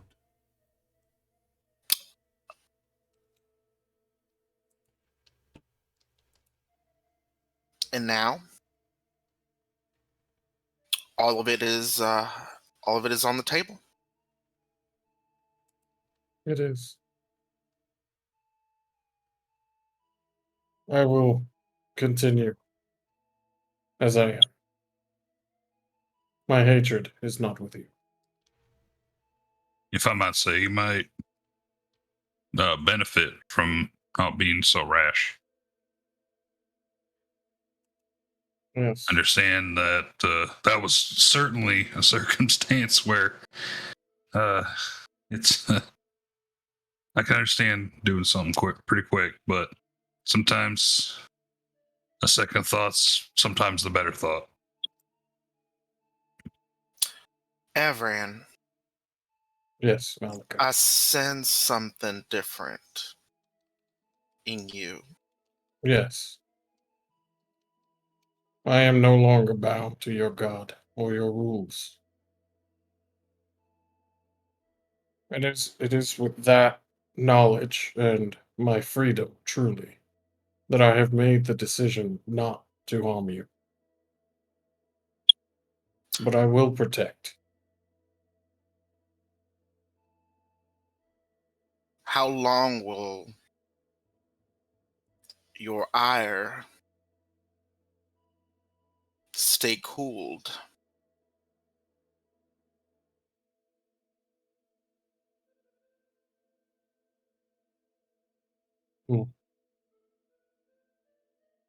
Until another appearance of your god happens.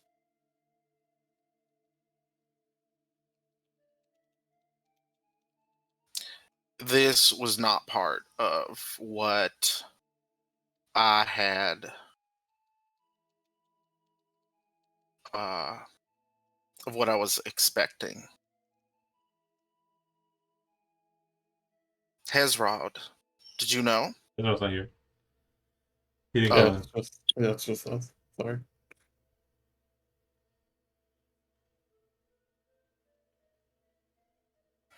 For all that's occurred, I've had to prove that I can be trustworthy, that I can be trusted.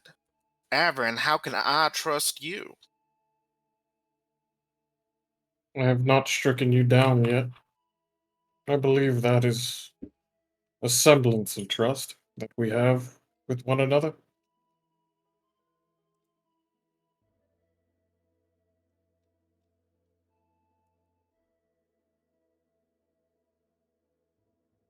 I don't think so. I do not know how I can prove to you. You cannot. Even with time. It's too dangerous. Once all the cards are upon the table, the Templar always comes for the witch.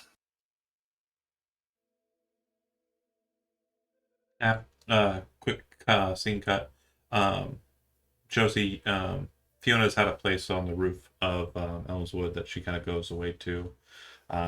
Good view of the city, and quiet comparatively. You kind of made your way up there, sitting down quietly. And what are you doing?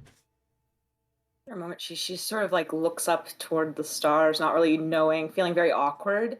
But she just kind of pulls out her spell book basically, and as she's thumbing through the pages, she just kind of looks up. I don't know if you're listening or if you can hear me, but I can't feel you anymore. Hello! Long time no see. We see you now. Oh, no, sorry, I apologize. The entity you have named Seymour is deceased. It was absolutely butchered in reality inside of an unknown space segmented from the material plane, a byproduct of an ancient pact the Great Order had made to bind away an abomination. I am not that individual. You can call me that if you'd like, but I am not the same. I do want to make sure you are aware that your former connection to Raynak is completely obliterated. Oh, who are you? Well, I don't have a name.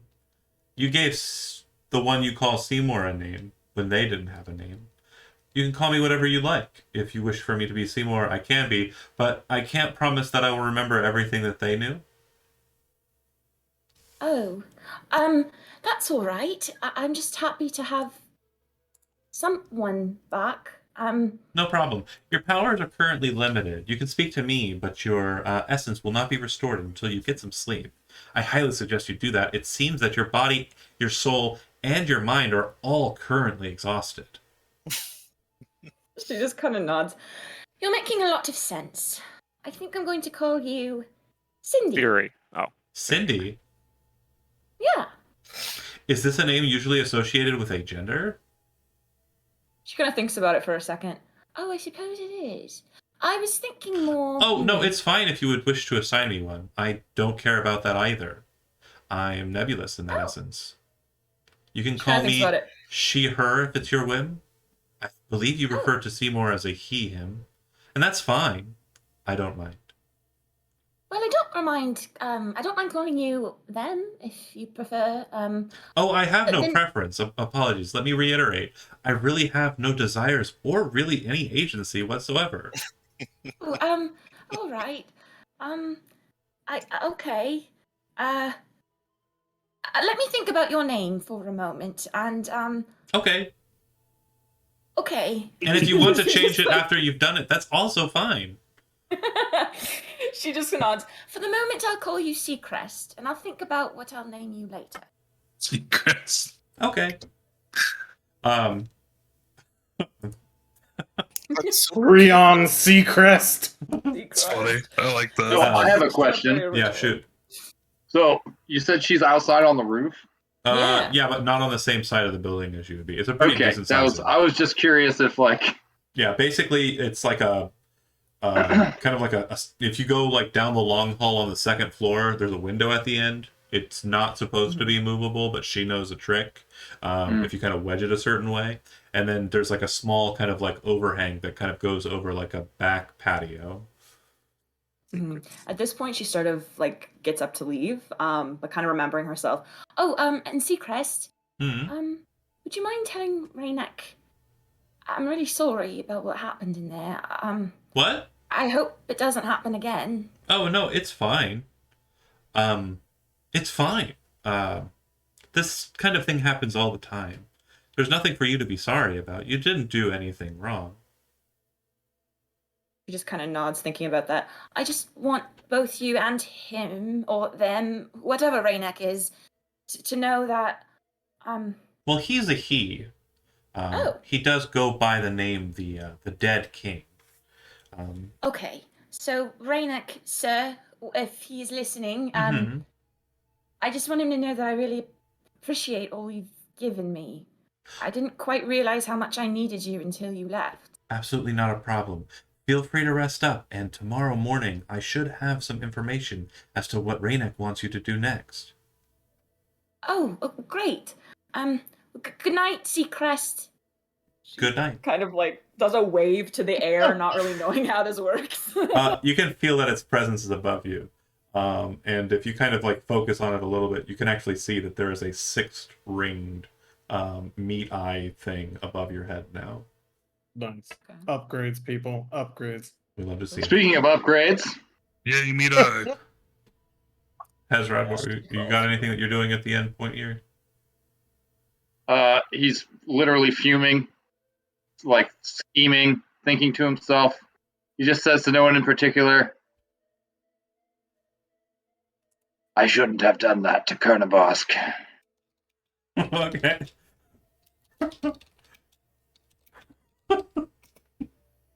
Go check on him. Back inside. Yeah. So it sounds like we're all good. Everything Yeah. has been okay. no. Oh, sorry. Oh, Go ahead, no. continue. No. Like, I'm with the paladin unbound. I cannot stay. Oh. Why? Because a time will come when Balcard may visit me again. A time may come when your own self-hatred overpowers you, and I become your target once again, and I will not risk that.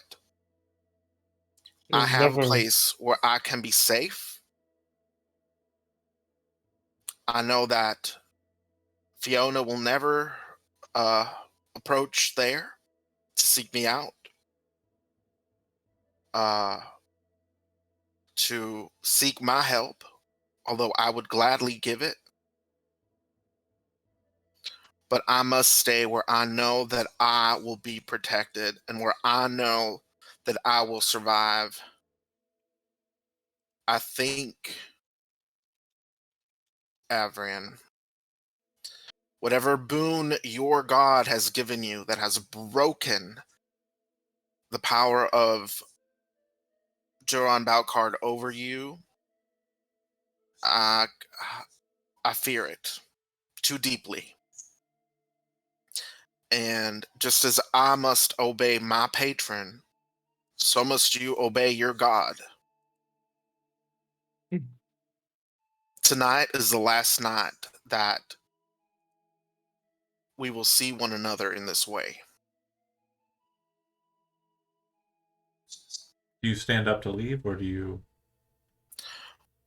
I would like to say goodbye to Fiona and to Hezrod before I make my leave. Okay. You step outside and ask her mother, or her father rather, where she is. He says, "Oh, I think she probably went up to her secret spot. I'll show you the way." I think I saw Hezrod outside in the. You said you were coming back inside, right, Chad? No. I think I saw Hezrod out in the stables. We'll go have a quick talk. Or you can go talk to him real quick. I'll go double check and see if she's. Oh, correction, in the horse trough. Yeah, I'll go double check and see if I can't find Fiona and bring her down to you so I don't give away her secrets. And Fiona, you said you were coming back in, right? Uh-huh. Yeah. You meet your dad in the hall, and he tells you that Malika is looking for you. She seems like she's getting ready to leave, he says. And then, Malika, you head out into the stables. You see Hezrod still laying in the trough, staring up at this ceiling, or at the stars. Hezrod, what are you doing in there? Come on out. And she'll, pull out her hand to help him out of the trough. He looks at it and just looks like deadpan expression. It says, do not taunt me with kindness.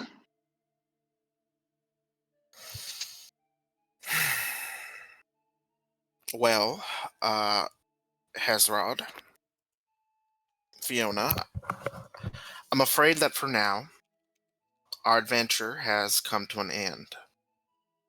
This is probably for the best.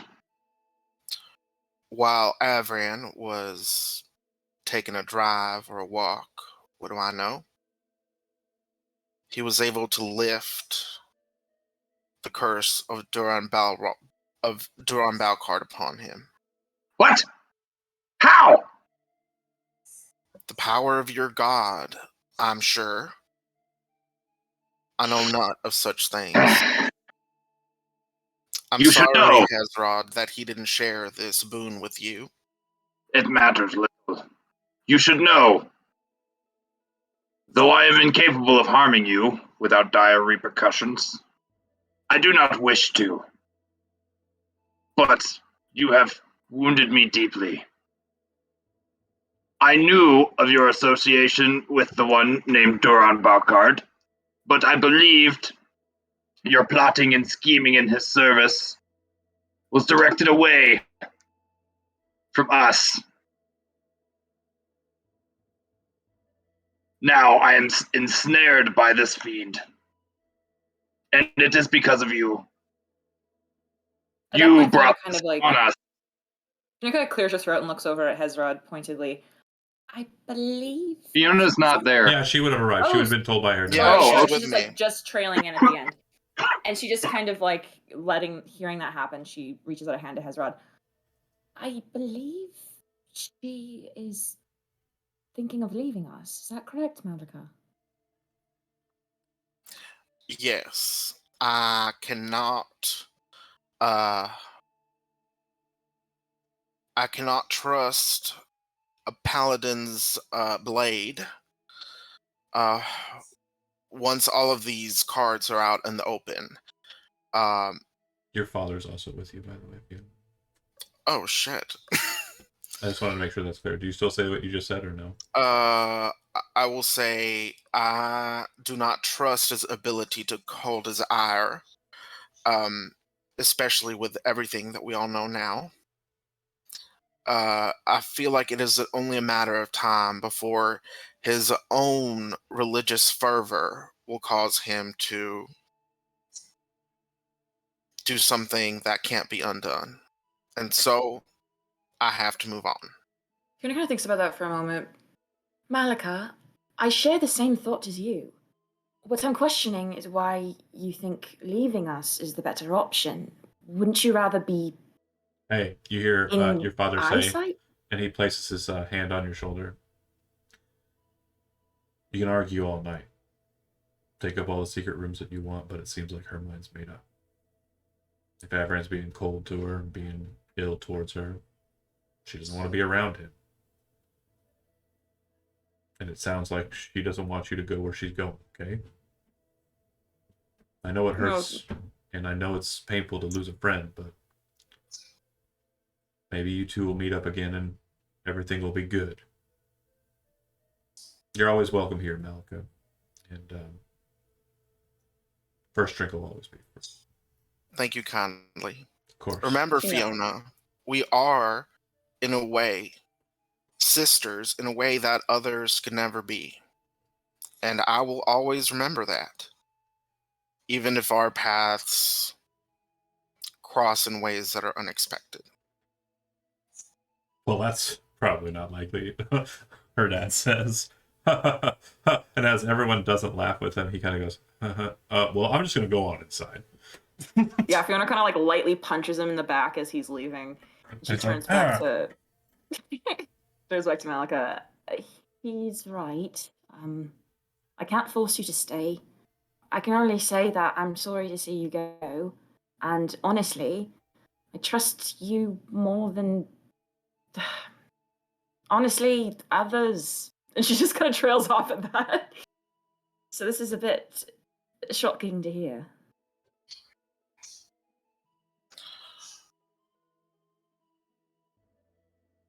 It'll all work out. I'm sure of it.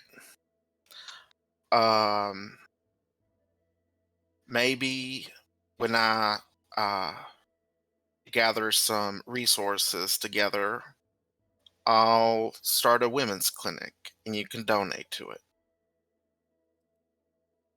That will be our way of maintaining our connection. I would like that. And if you are ever in town, I mean, my dad wasn't wrong. The door is always open. You know where she's going. She's going right across the highway to House Montoulet. Like, I just want to make sure that's clear. It's on the table. She's not leaving the city. She is just going to walk right over to House Montoulet and hang She's out returning with to her home planet them. and ascending off. She is very much still going to be a part of the plot. She's just going to be at House Montoulet when she does it. Yeah, which in Fiona's mind is a death sentence. She's not like that's a never see her again. Gonna be a death So she sentence just for kind of- somebody. right? So she just kind of thinks Ain't about that the fucking truth? hands her at the end. She kind of just like hands Malika like just like a really small note that just has like her information on it. There's no such thing as like a phone number, but it's like which room she usually stays You have at in you the have inn. contact with the sending stones in town. Oh, true. Okay. There That as are well as like phones. which room. She also writes down the room in the library that she often frequents. So if you ever Okay. wanted to meet up there. And Malika will trade off with a bag with 120 gold for her parents. Oh. And then you leave, correct? And then she leaves. We'll deal with the aftermath tomorrow with the party next session. However, I'm going to deal with the aftermath, or rather, the prologue of Malika's next point of arc. Now, you move to House Montoulet. You see the familiar gargoyles looming down at you, their eyes coldly glowing. You don't fear them. You see the auto carriages, the niceties, the neatnesses present here. There's an order to it all. In fact, there's a beauty to it all, despite people's apprehensions. You enter into the main hall. A guard steps out in front of you. Not an automaton, a human. Or rather, an undead. You see as he speaks to you with mouth open that he bears fangs. And as he speaks, he says, "You are here to see the lady? I am. So be it. Be mindful of your step. Head inside. Will be the golden door at the back." And he kind of steps back and kind of re-enters the sentry position. As you're making your way across this grand hall, marble tiles, beautiful pillars, flying the Montoulet colors all about, purples and bright golds. You see the large golden door that the vampire guard had mentioned, and you can hear it breach. A large creak And then the sound of the door opening. You see a burly man step out of the door and start walking towards you. He's about 8 feet tall, literally all muscle. It looks like he could just bench press your entire party and not give a fuck. He bears the symboling of House Sereda. And he walks with an anger on his face. But you think this is an anger that's been sewn into his face over years, not something that he's currently presenting. A resting, I'm going to murder you face. He looks at you kind of dismissively, but he does seem to take notice of you and walks past. If you were a frequent member of the city of Nock, you would recognize this individual as the paragon of House Sereda, the crab himself, the leader of the watch, the leader of the guard. The doors lay open for you. You see a woman start to move towards the doors, seeing you. Ah, the one known as Wild Warren. Am I correct? She says as she addresses you. You see That's me. the woman, maybe about 5'1", 5'2". She wears a very skimpy looking purple and gold dress, a crown of iron on her head, and an almost maddened look in her eyes. At her hip, she has a sword. The sword appears to have a sword guard made entirely out of fingers, and an eye set in the center of the sword guard, the blade black as the inside of a coffin on a moonless night. She grins in a way that's just kind of unnerving, like it's like a manic kind of smile, and she says, I can't wait to get started with you. And that is where we'll end the session for tonight. Thanks for watching those that did, and we will pick up next week with fun times. See you. Fun times! then.